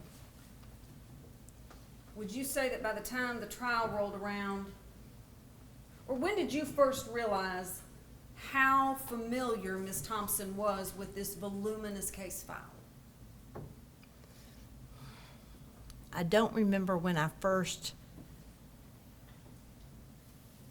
knew that. It became clear early with the paper discovery that she was going through the hours with a fine-tooth comb, and if something was mentioned in the IR, such as another interview or a piece of evidence or a phone call that was somewhere, she picked up on every single one of them. And she would make a list of what she didn't have there, because it might not have been attached to the IR. And she would provide the list, and we would provide the evidence, whether it was, here's another copy, or look here. Because Kathy Ferguson was known as the trapper keeper, and she seemed to know where everything was. So we got the list, and sometimes it would be long, sometimes it would be short, but there were multiple lists. And she's the only one out of all the lawyers that was going through it like that. Did she show up at every court appearance? Yes, Was she engaged in the hearings that were conducted in front of the judge? yes, Did she file substantive motions? she did, Were they heard by the judge? every time. Do you recall any situation in which she,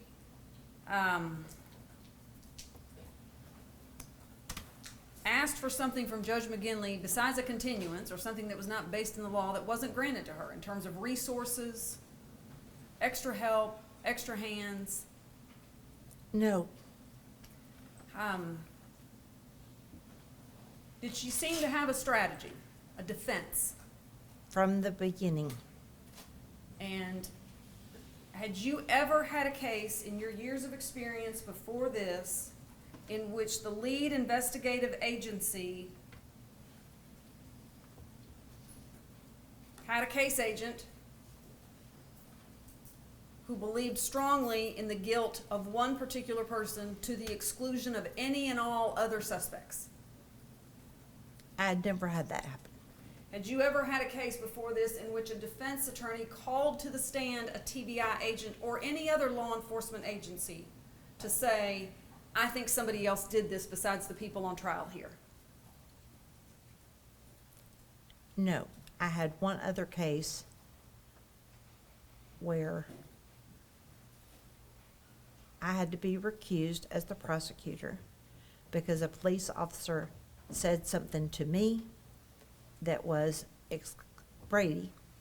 I immediately let the defense know, so I was recused in the event they wanted to put that evidence on. So it's a little different, but that was a case involving a police officer. Yes. But any other case in your career in which TBI and federal agencies felt that someone other than the person indicted was actually the person responsible for the crime? I don't remember that I've ever had that. Terry Britt. He was the strategy. When you came on the case, had his house already been wiretapped? Yes, All right. So you had all of that information to digest? yes, Did you do that? yes, Did you look through that complete voluminous investigation into Terry Britt? yes. Did you ever contemplate, maybe he is good for this, maybe I do need to present this to a grand jury? Terry Britt would have been an easy person, depending on. There was no proof. What would you have had a case agent take to the grand jury? There was nothing to take. There was nothing to take. How long, well, let me ask you this. Were there negotiations between the state and the defense about settlement in these cases for these defendants? For Zach Adams, for Dylan Adams, for Jason Autry? Never with Zach Adams' attorneys, because from the beginning, well, never with Jennifer Thompson. Okay. Clarify what you mean. She was adamant that he was innocent, and she never changed her mind. She gave up her law practice to only work on one case for a very long time.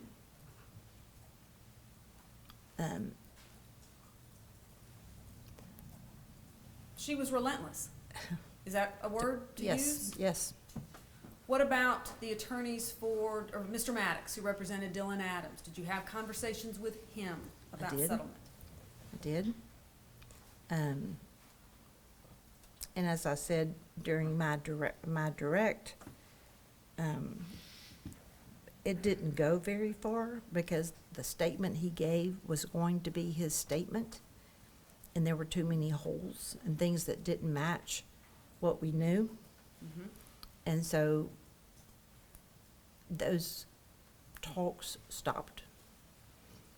With respect to Mr. Autry, I would say Michael Scholl and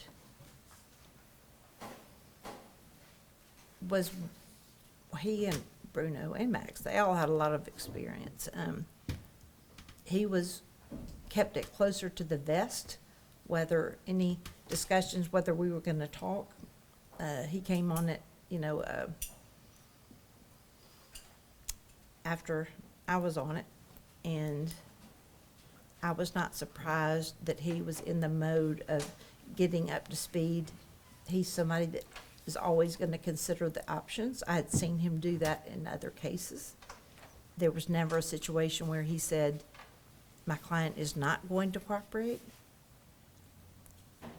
And that didn't happen, and we kept moving forward.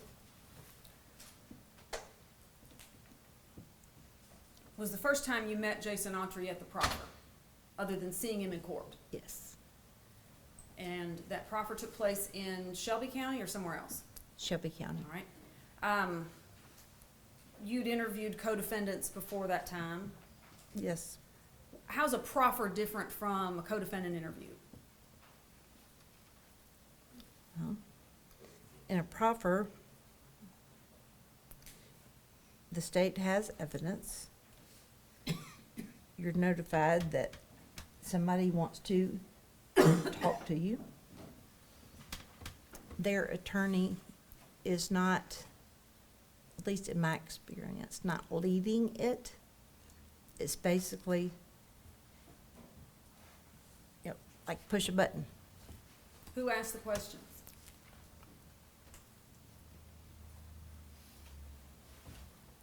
I can't remember whether it's Mr. Scholl. I don't remember whether it's Paul or myself. All right. And did you have all of the discovery in the room with you when you're meeting with Mr. Autry? No, Did Mr. Scholl bring binders of information no, with him? no, Did he have a laptop that he pulled up no. terabytes of information No. on? It's sitting around a conference room table. I remember where I was sitting. I remember where Mr. Autry was sitting. And him talking. And one reason I don't generally take notes or didn't in proffers is because you're watching them, you're listening. They need to know that you are laser focused. By that time, you've got a handle on the facts. It's not a situation where you are confronting, arguing with, anything like that. You're listening. And the best way to do that is to keep eyes up and engaged. And you're assessing that individual's credibility. Yes, How are they gonna play in front of a jury? yes, What is this gonna look like? yes. How long did that proffer take, the first interaction? I don't remember. It was not short. Neither was it abnormally long. I mean, it would be a guess. If I gave you a time, I'd be totally guessing. Had you ever had a situation in your years of experience in which a co-defendant was trying to get on Team America, but was not being forthcoming with you? Many, Wanted to be on Team America, but just couldn't quite seem to get over that honesty hurdle? Many. How do you assess those individuals? How do you narrow in and figure that out? Well, you've got your evidence, but on top of that, you're listening to them, you're looking at them.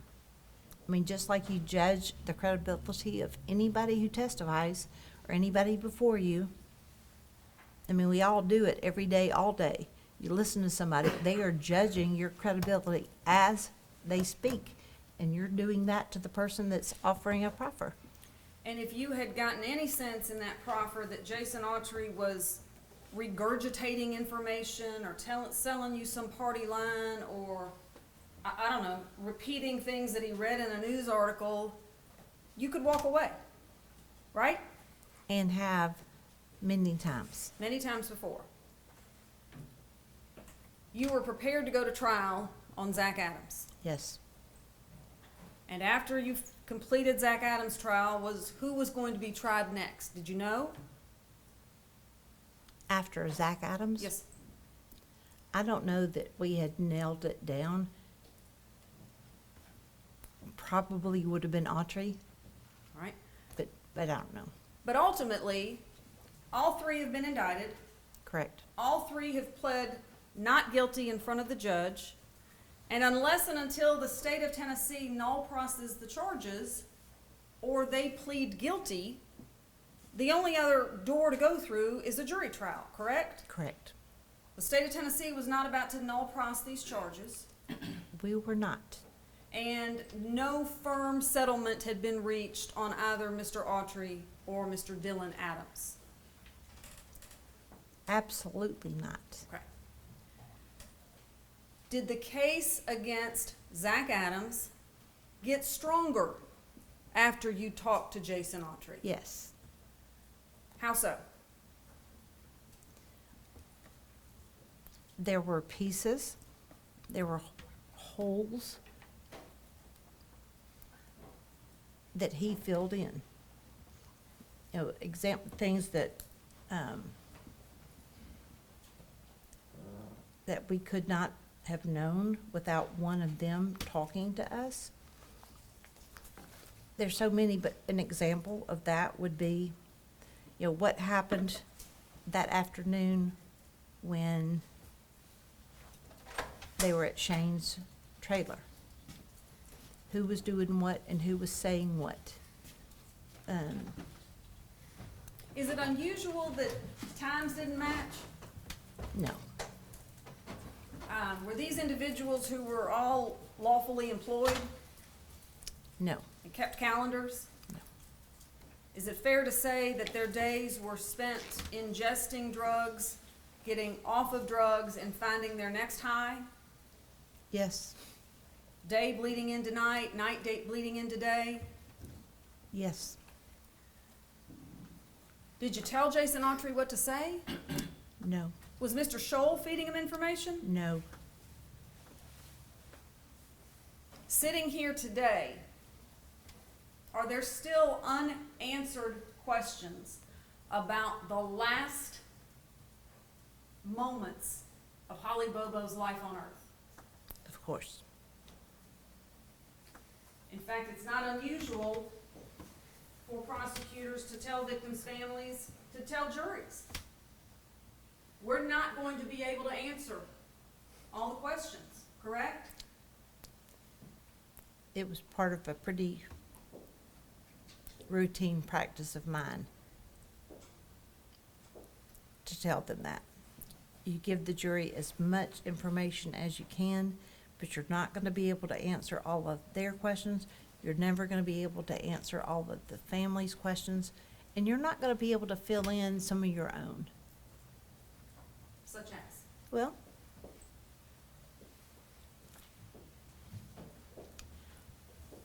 I remember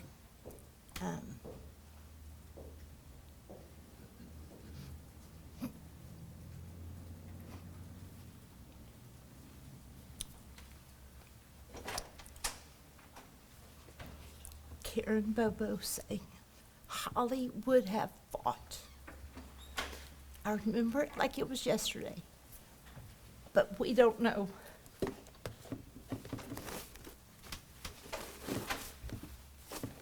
don't. But we know Zach Adams was seen days following with scratches on his arms that he lied about. Right. Right. And her mama said she would have fought.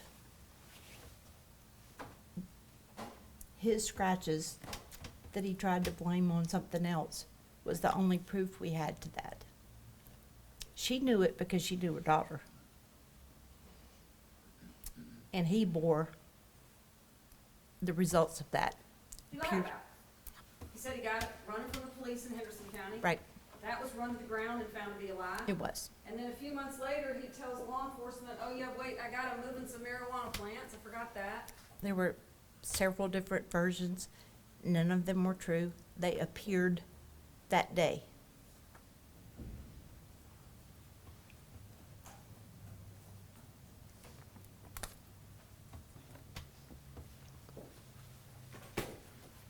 Sitting here today, do we know, in all of these hundreds of thousands of pages of information that has been gathered, the countless videos that have been collected and viewed and reviewed,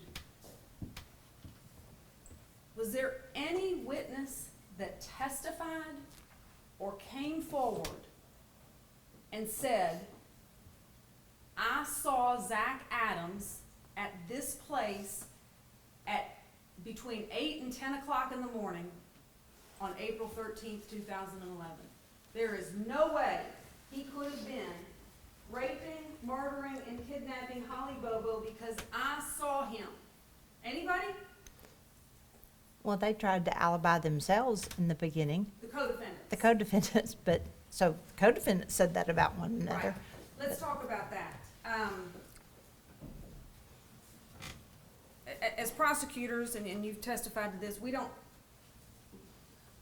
work with law enforcement, but we don't direct law enforcement. They don't work for us. We work Correct. together, but we report to two different heads of agencies, and we have different standards and processes and procedures, correct? Yes, It's not unusual or improper for a law enforcement officer to maybe tell a half-truth to somebody that they're trying to get information out of, right? it's not improper or illegal for them to tell them a 100% untruth. Flat out lie. Yep, They can do it. yep, We don't talk to witnesses like that. no, We like to get information out of witnesses, Correct. correct? correct. Ask open-ended questions and let them talk. Size them up and assess them. So when you picked up this file and began reviewing it through the prosecutor lens, was it concerning to you that law enforcement, hook, line, and sinker, I don't know any other way to describe it, what Terry Dykes did, but hook, line, and sinker let three co-defendants literally alibi each other, nothing to see here, keep moving? Was that concerning? Of course, by the time I got on it, they had run it down. It was shocking to me that the names that came up almost first, the names that popped up immediately during the investigation, gave an alibi, and nobody checked it. And it wasn't even really a very good alibi, was it? No. They I was at- couldn't even get their story straight.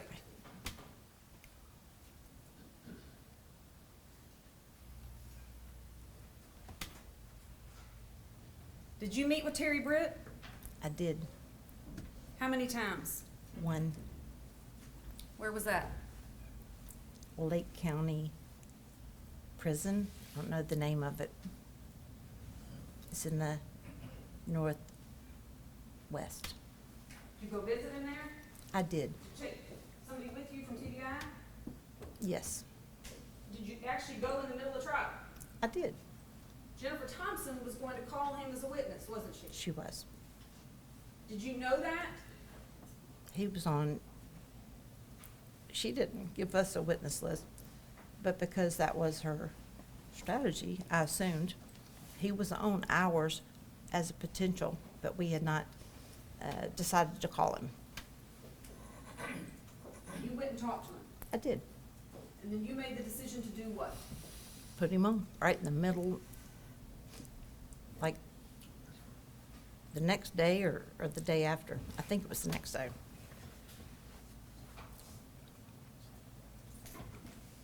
For the sake of this hearing, did you ever get a sense from Mr. Britt that he was being anything but truthful with you?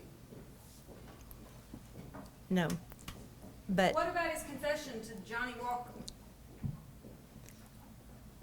there was not a confession to Johnny Walker, despite Mr. Walker trying to couch it that way. What was wrong with what Mr. Walker had done in the name of investigative work? Mr. Dykus had already been told to stand down by his boss, stand down. Truthfully, Mr. Walker had been told to stand down, but Mr. Dykus had really been put off. Mr. Dykus and Mr. Walker agreed that Mr. Walker would go to the place, I don't remember where Terry Britt was being housed, but he was incarcerated somewhere. And Mr. Walker walked in, did not Mirandize him, and proceeded to ask him questions. He reduced that interview to a one-paragraph report. A memo. It was a memo. I think it was six lines or something like that. In his mind, he's obtained A confession. the $60 million confession That's correct. in the history of Tennessee criminal jurisprudence. That's right. And he puts it in a memo and files it away. Just puts in the file. I Had you- remember it well. Had you, in the course of meeting with Terry Britt in prison, what if you'd gotten some uneasy feelings about him? What if in the course of that interview you had said, you know what, wait a minute, something's not right here? What's your duty? What's your responsibility? Depending on what it was, if it was a feeling as opposed to something he said, if he said it and I thought it could in any way be exculpatory to the 3 defendants charged, immediately tell them. Just like you did with every other bit of evidence that they had in this case. I did. Had they talked with him, do you know? Not that I know of. Okay.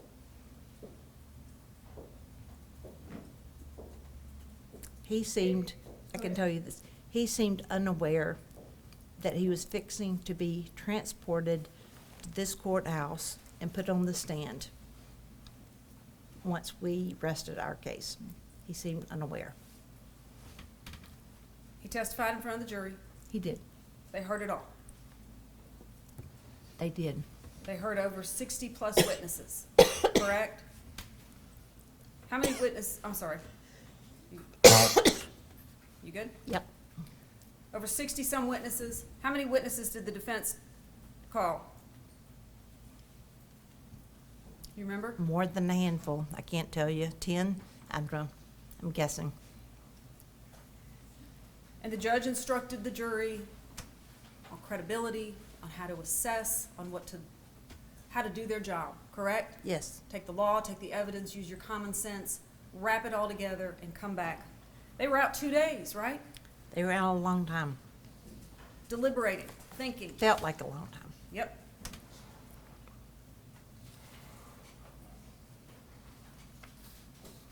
Mr. Bates has spent some time talking about your closing argument. I just want to make sure the record is clear on this. There was not at the scene, well, let me ask you this. How many different scenes were there where Holly's remains or where her things were found? You remember? Her things were found in there were things found close to where her remains were found. as though her purse had been slung, because that's where they found her purse, her wallet, her keys, her promise ring, like those things that you would think were on her person. Other items were found closer to home. Some appeared to have been thrown out a window, and I say that because they went down the road. And those things were like her books, her study cards, her lunchbox, her phone, the SIM card, which was taken from the phone. All of these things were found in a different location. Where was her body ultimately found? By a cell tower. I mean, I can't tell you how many miles it is from home, but it was, Was it near where her personal effects were found? Or was it a different location? well, all of those things I've named were personal effects. It was near where the purse and ring, teeth, I believe, were found. Outside? Oh, yeah, outside. Did you know before her body was found that she'd been shot? No, no one did. Had anybody mentioned anything about a gun? Zach Adams, No body, no gun. no body, no gun, no case. When her body is found out in the elements, and this was how many years later? She was found in September of 2014. Disappeared in April of 2011. It's found outside. It was not found by a round. By what? A round. It was found by a shell casing, correct? Correct. Or a shell casing was found by the body, I should Correct. say. Not a round. Yes. All right. And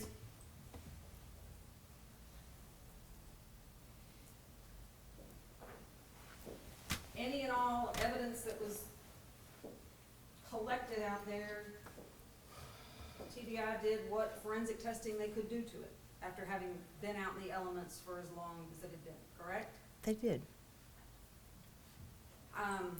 And the reason that we know about the casing is because they collected it. This, Along with many other things. yes, this is an area that was known to be frequented by hunters. I don't think anyone was surprised to find a casing in that area. It was in the woods, the deep woods. You had to hike down there to get to it.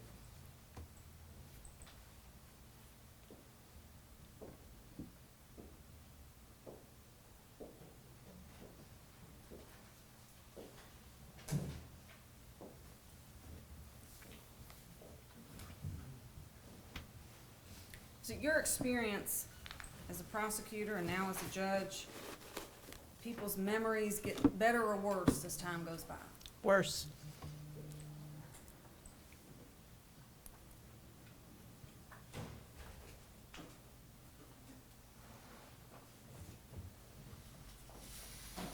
As a prosecutor, going into a trial, you don't always know how it's gonna turn out. No. Even the strongest of cases sometimes don't result in the verdict we were hoping for. Correct. But there are, at the same time, we don't just try any case.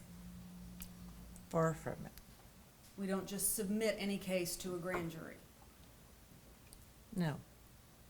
Talk a little bit about those standards and the process that you followed as a prosecutor before deciding to charge someone with murder in the first degree. And then the additional step of seeking enhanced sentencing.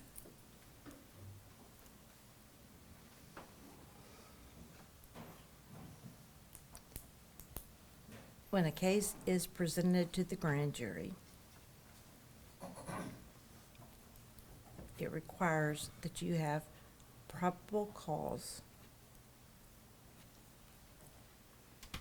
enough to support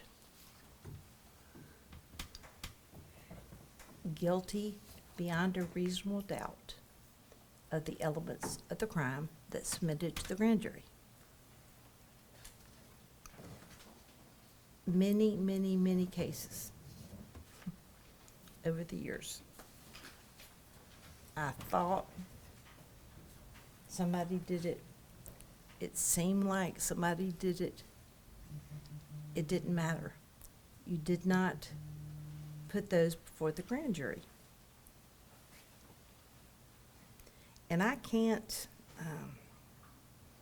all these years later, because of course, when this case was submitted to grand jury,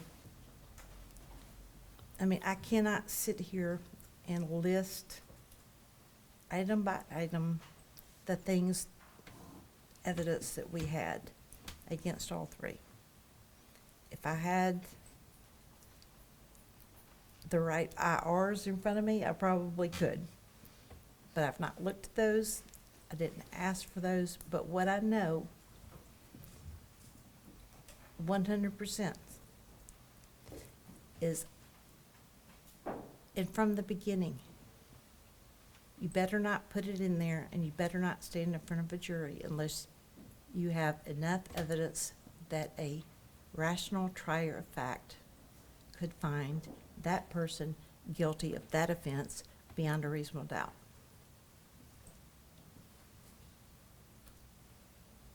Doesn't mean we always have all the answers to all the questions, does it? No. Honestly, if you had all of the answers, those are the cases you don't try. When you have all the answers. Because there's nothing to try. Was it unusual in this case that, and you spoke to this a little bit earlier, things don't always add up. Things don't always line up. One witness's statements about the same set of facts could be a little bit different from some other witnesses' recounting of it, correct? Yes, and I'm glad you brought it up, because when people match too closely, if two people are saying the exact same thing, using the exact same words, it gives the appearance that maybe they have talked to one another when things are slightly off. And that's why juries are instructed that they are to resolve discrepancies if they occur and decide how much weight to give them. And that one person saying something that's slightly different than somebody else doesn't mean that person's lying. It can mean they're mistaken. It can mean they didn't look at their watch. But the jury hears all of it, and we don't hide those things. You know, this wasn't a case where we only put on people that lined up perfectly with somebody else. It didn't happen. Couldn't do that. Couldn't try this case that way.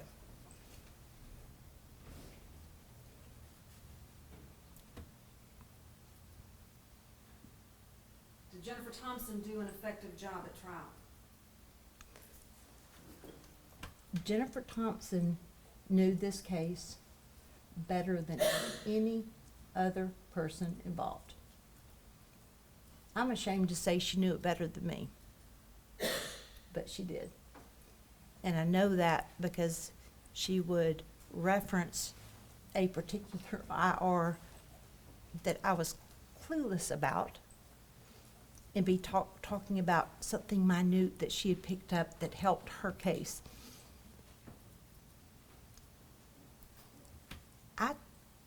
You asked me about the number of trials. I had about 200. But I tried over 50 of those were murders. I have never,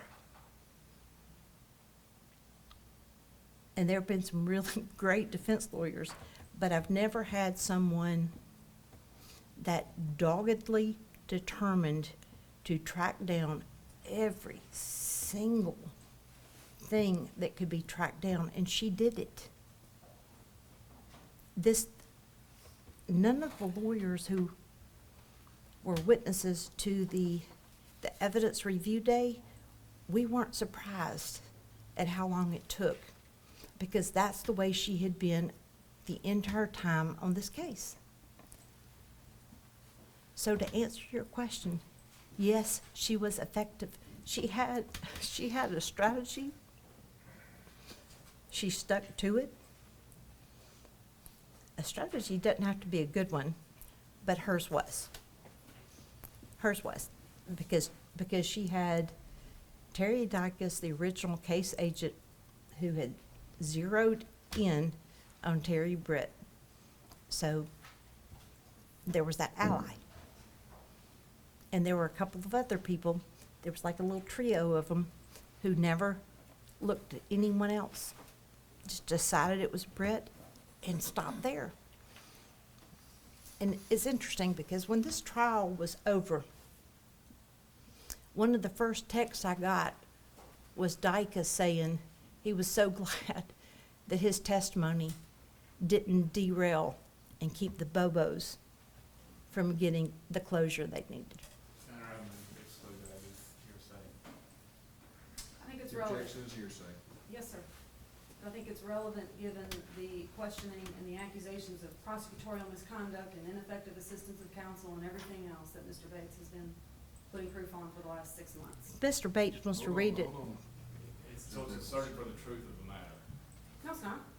It's asserted for Mr. Dykes saying that. It's asserted for the truth of what Mr. Dykes said. No, it's not. That he- It's not being offered for the truth of the matter, sir, John. So in other words, it's Hold on, fine. hold on one second. Sorry. All right, let me ask you this, Mr. Bates. For what purpose is it being asserted? For the truth. And you're saying it's not, so Saying it's for not. what purpose is it being asserted? For her frame of mind, information that she received. For And what Judge she- Nichols' frame of mind? Yes, he sent it to her. He sent the text message to her. No. Her state of If it- mind. If it weren't true, then it wouldn't be relevant. So it has to be true to be relevant here. Yes, and so objections sustained. Yes, sir. Thank you. After the trial was over and second phase is about to begin, talk to the court about what happened. Were you approached by Ms. Thompson, Mr. Simmons? Were you gearing up for the death penalty phase? What happened? The verdict came in, our trial team went out to dinner together, knowing the next morning we would begin the penalty phase. I got a call from Jim Simmons at dinner. All right. Asking to consider taking death off the table? That's correct. All right. And what did you do next? I told him I was not in a position to discuss that now. I had no real inclination to do that, but that I would gather the Bobos the following morning, which we did in that file room down the hall. And how long did you discuss that issue? Wasn't staring at my watch, but I'd say an hour. It wasn't a short meeting, because it wasn't an easy decision. For who? For me to even consider it, and certainly for the Bobos. And did they finally agree to that? They agreed to that for their family, not because they didn't think he deserved it. They did that because their son would outlive them, and they didn't want this still being on him 20 and 30 years later.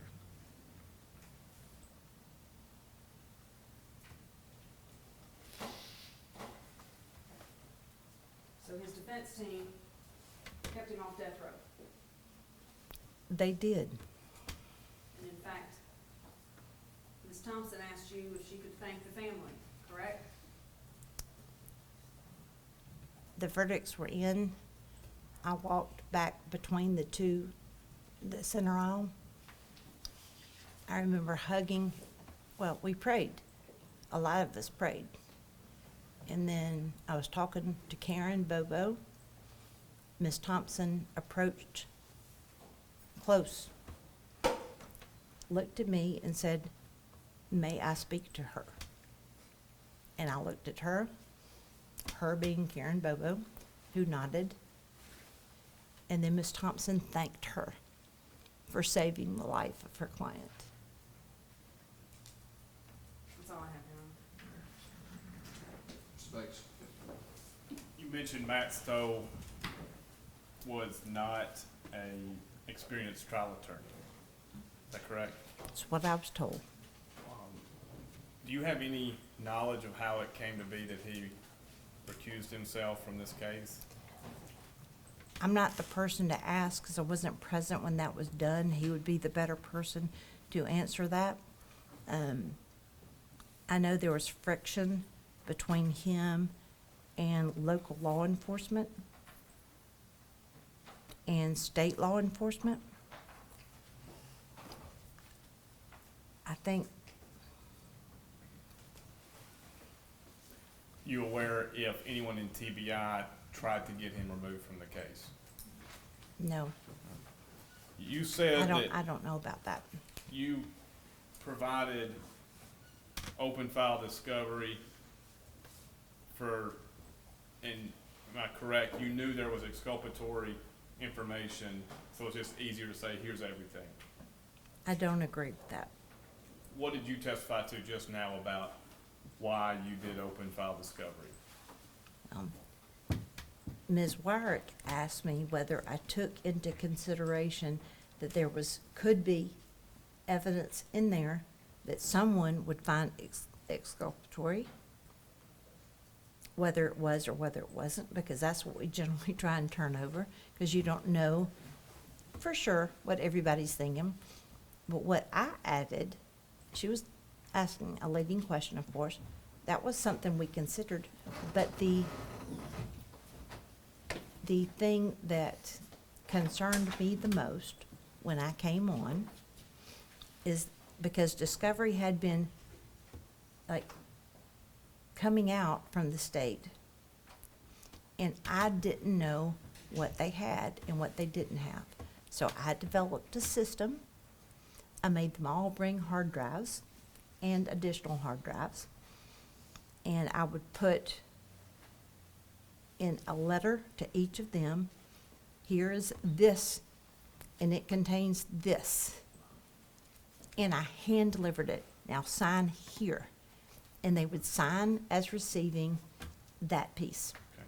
And I followed that and was not happy when anybody else turned over something and also didn't do that. But when Ms. Thompson would present her list of things that she couldn't find or didn't know where the attachment was, those things would just be given to her without that list, without that letter being given. And you're aware in that discovery was sworn affidavits from various law enforcement stating there was probable cause to arrest Terry Britt? I don't remember. It would not surprise me because Terry Dykes was very focused on him. Hansel McAdams, prior prosecutor, district attorney general. See, he was off before I came on the case. Right. Did you see his letter to Judge McGinley saying there's probable cause to prosecute Terry Britt? I don't, I don't think that's what's in the record. I think it's probable cause for a search warrant.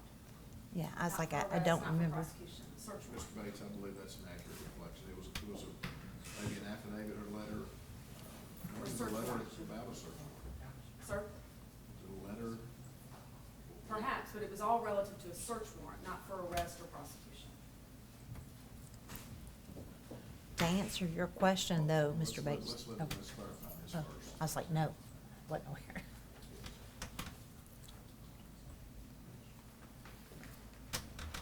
It was one of the early exhibits, I think.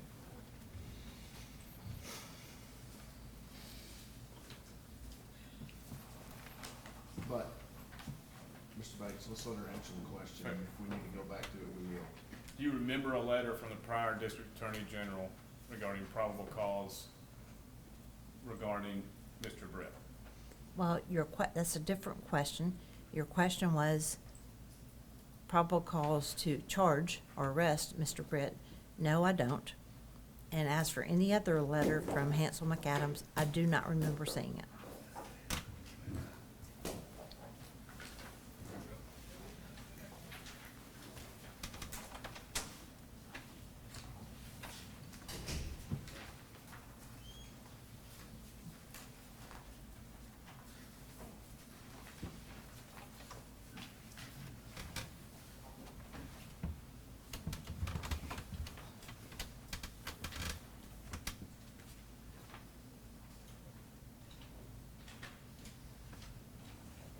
Exhibit 79, do you remember Hansel McAdams' letter? I've carefully reviewed the information concerning the kidnapping and murder of Holly Bobo. I concur there's probable cause to believe that Terry Britt and Janet Britt committed these crimes. Yeah, I already answered, I don't. Okay. And again, for the record, that was a letter from Hansel McAdams ending the wiretap. And again, it has to do with the search and the wiretap, not, I don't know what that was. The record speaks. Record does yes, speak for itself. yes, thank you.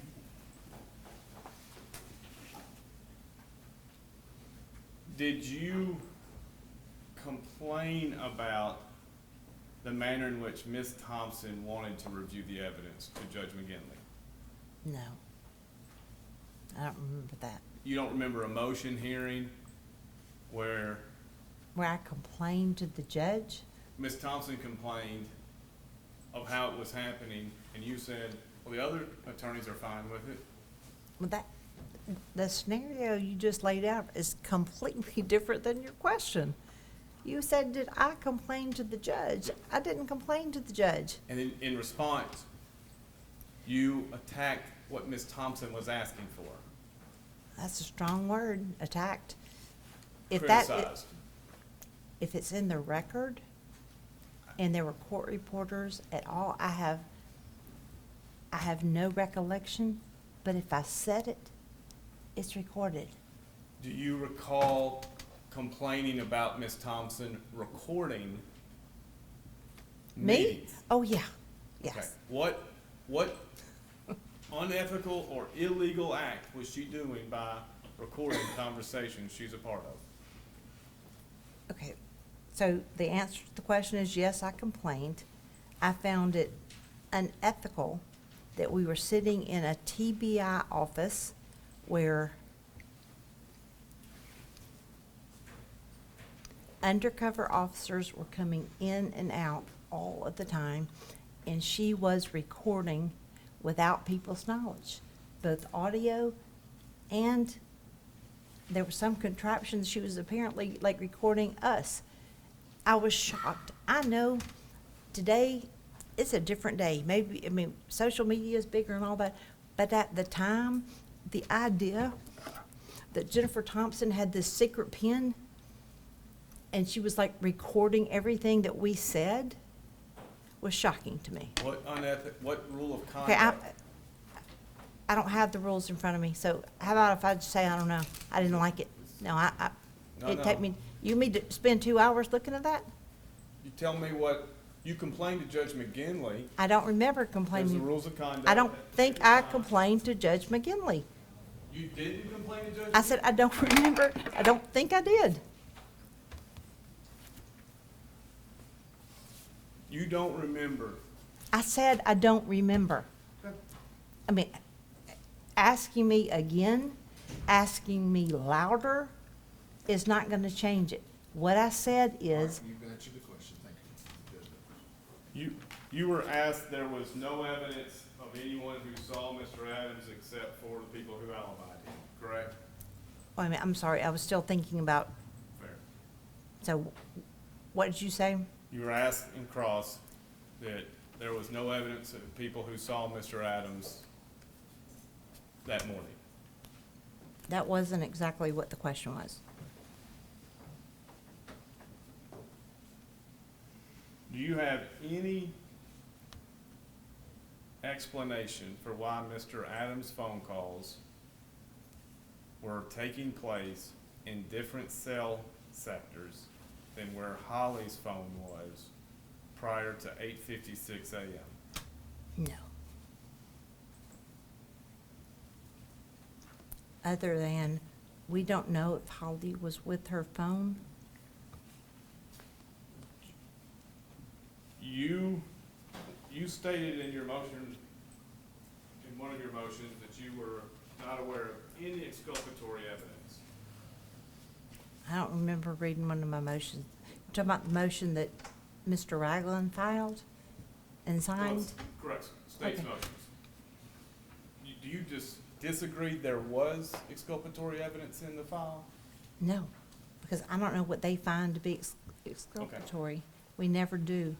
But the statement that John Walker listened to Terry Brett, you don't think that's exculpatory? No, And no, in no way do I believe that the statement Terry Britt said, when Johnny Walker goes in there and tells him, la, la, la, la, la, and he lays out Terry Britt's, and Terry Britt, who is a very cagey,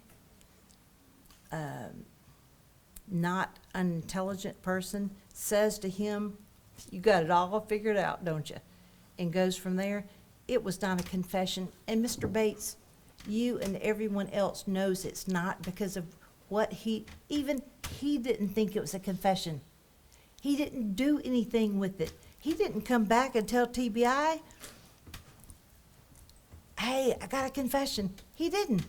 It's there. It's something that came up, and the defense could jump on it and say, "Look, this guy said you got it all figured out." I've read a lot of confessions. I've heard a lot of confessions. That's not a confession. you opposed Luke Evans being appointed as a third attorney. Yes, And 100%. you acknowledge Ms. Thompson stated she needed help with an additional attorney. Well, she wanted him to be on it, and then she ended up getting somebody else on it.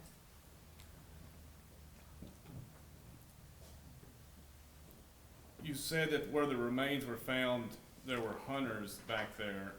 What are you reading? When did I say that? In cross-examination by Ms. Wyrick, I said that area was known to be an area where people hunted. Yes. and a 410, are you aware that it is a shotgun? Do what? No, I don't know anything about that. Okay, do you know of what animal anyone hunts with a .380 pistol? No. My dad shot a squirrel off our deck with a .380, he says, if that's any indication. You said that if stories of witnesses match up, it sometimes gives the appearance they talk to one another. No, I didn't say it just like that. I said if they matched word for word, every single thing matched. I was using my hands. It's like going back and forth. If you said that it could give the appearance. Okay. I didn't just say matched, because people that see the same thing, may say the same thing in different ways. Some phrases I've heard, the worst of it. I don't know what you're talking about. It was right there under their nose. You remember talking of this phrase? I about- literally don't know what you're talking about. Is that a question? You said something interesting, I think, we'll see. That based on your experience as a prosecutor, witnesses' memory gets worse over time, I think I was thinking about my own today. okay?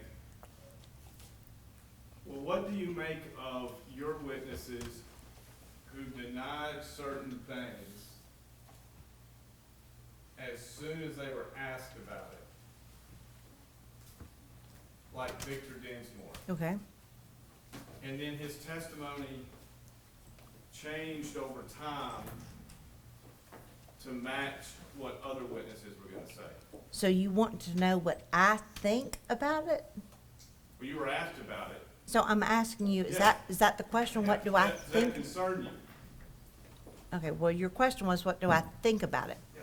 So what I thought about it is what I already told you. It appeared to me to be a person who, one, would deny criminal activity if he could, based on his own history.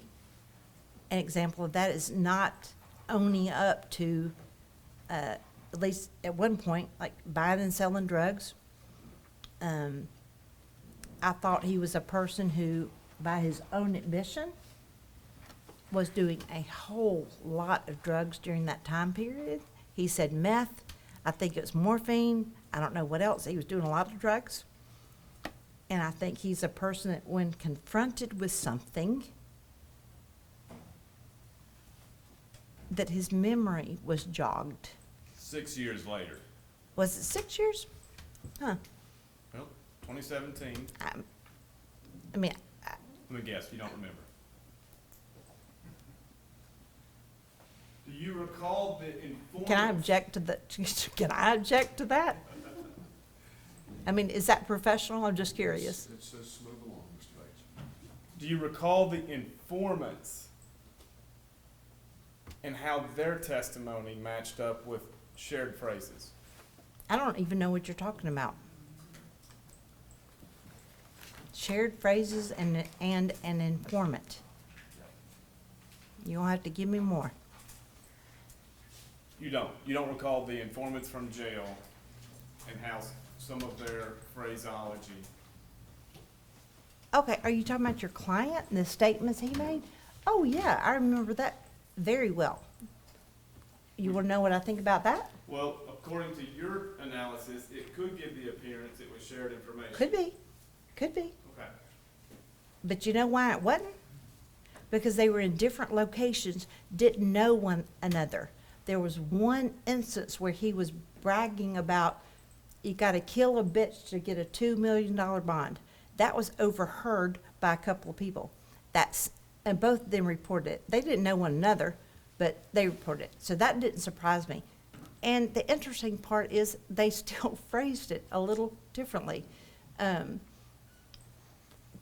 report that he sent a message to Obion County to his brother. Tell my brother I'm gonna bury him next to her. That even had different language, but it was overheard by the one he was talking to and another person. Does that help?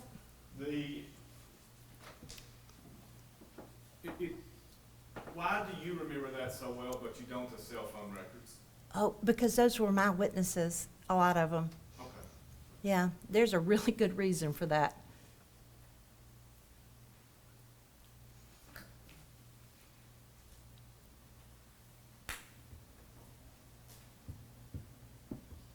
You acknowledge Ms. Thompson had, you feel like she knew the case well. There's no question. Did she present that the 380 rounds diameter was under .36? I don't remember. Did she present those three in Parsons at 11/16? I don't know what you're talking about. What three? Did What she three of present- what? Shane, Dylan, and Zach. 3 people. I thought you were talking about casings or Okay. guns or something. Apologize. Did she present that? Ask again, now that I know. Did she present the importance of the 3 in Parsons, Shane, Dylan, and Zach, in Parsons at 11/16?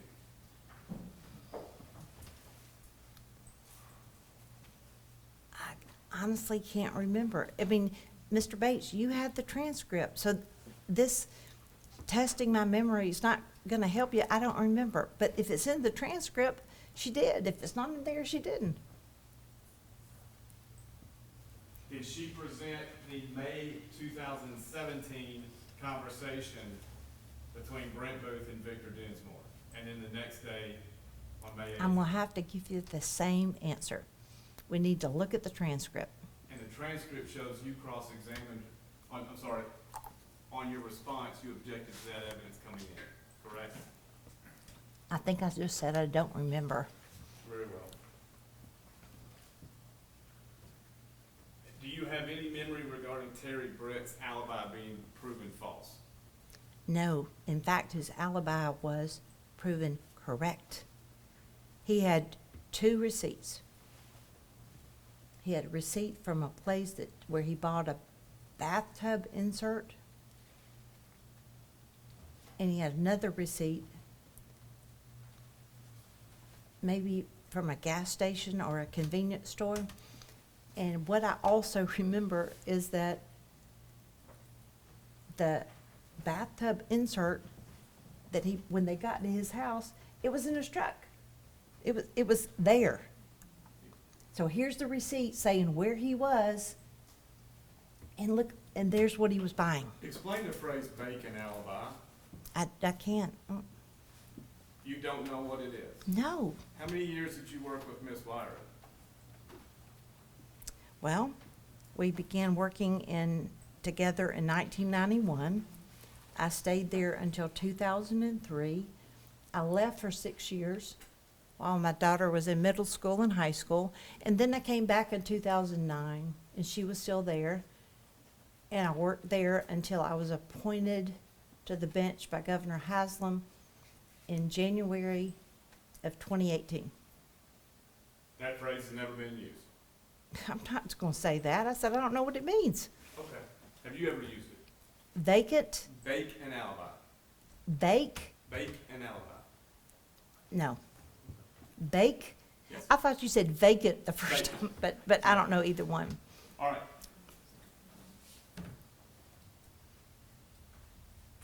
When you say Ms. Thompson unethically recorded, do you have any idea what rule of professional conduct she was violating?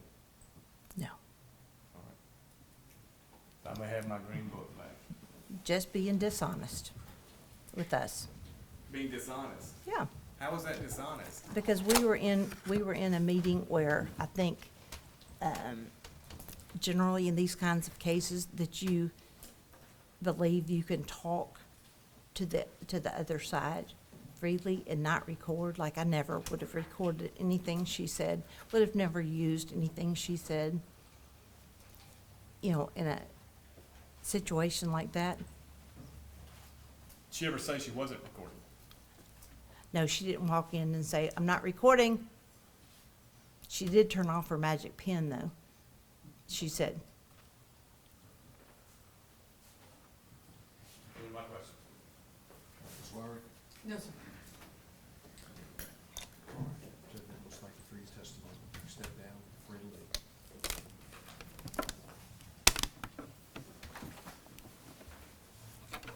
Ms. Thompson coming I tomorrow. think, plus Ms. Thompson's not coming till tomorrow. Anything before we recess for the Not from the state, Your Honor. debates? Yes, sir. All right, we'll recess until 8:30. All rise.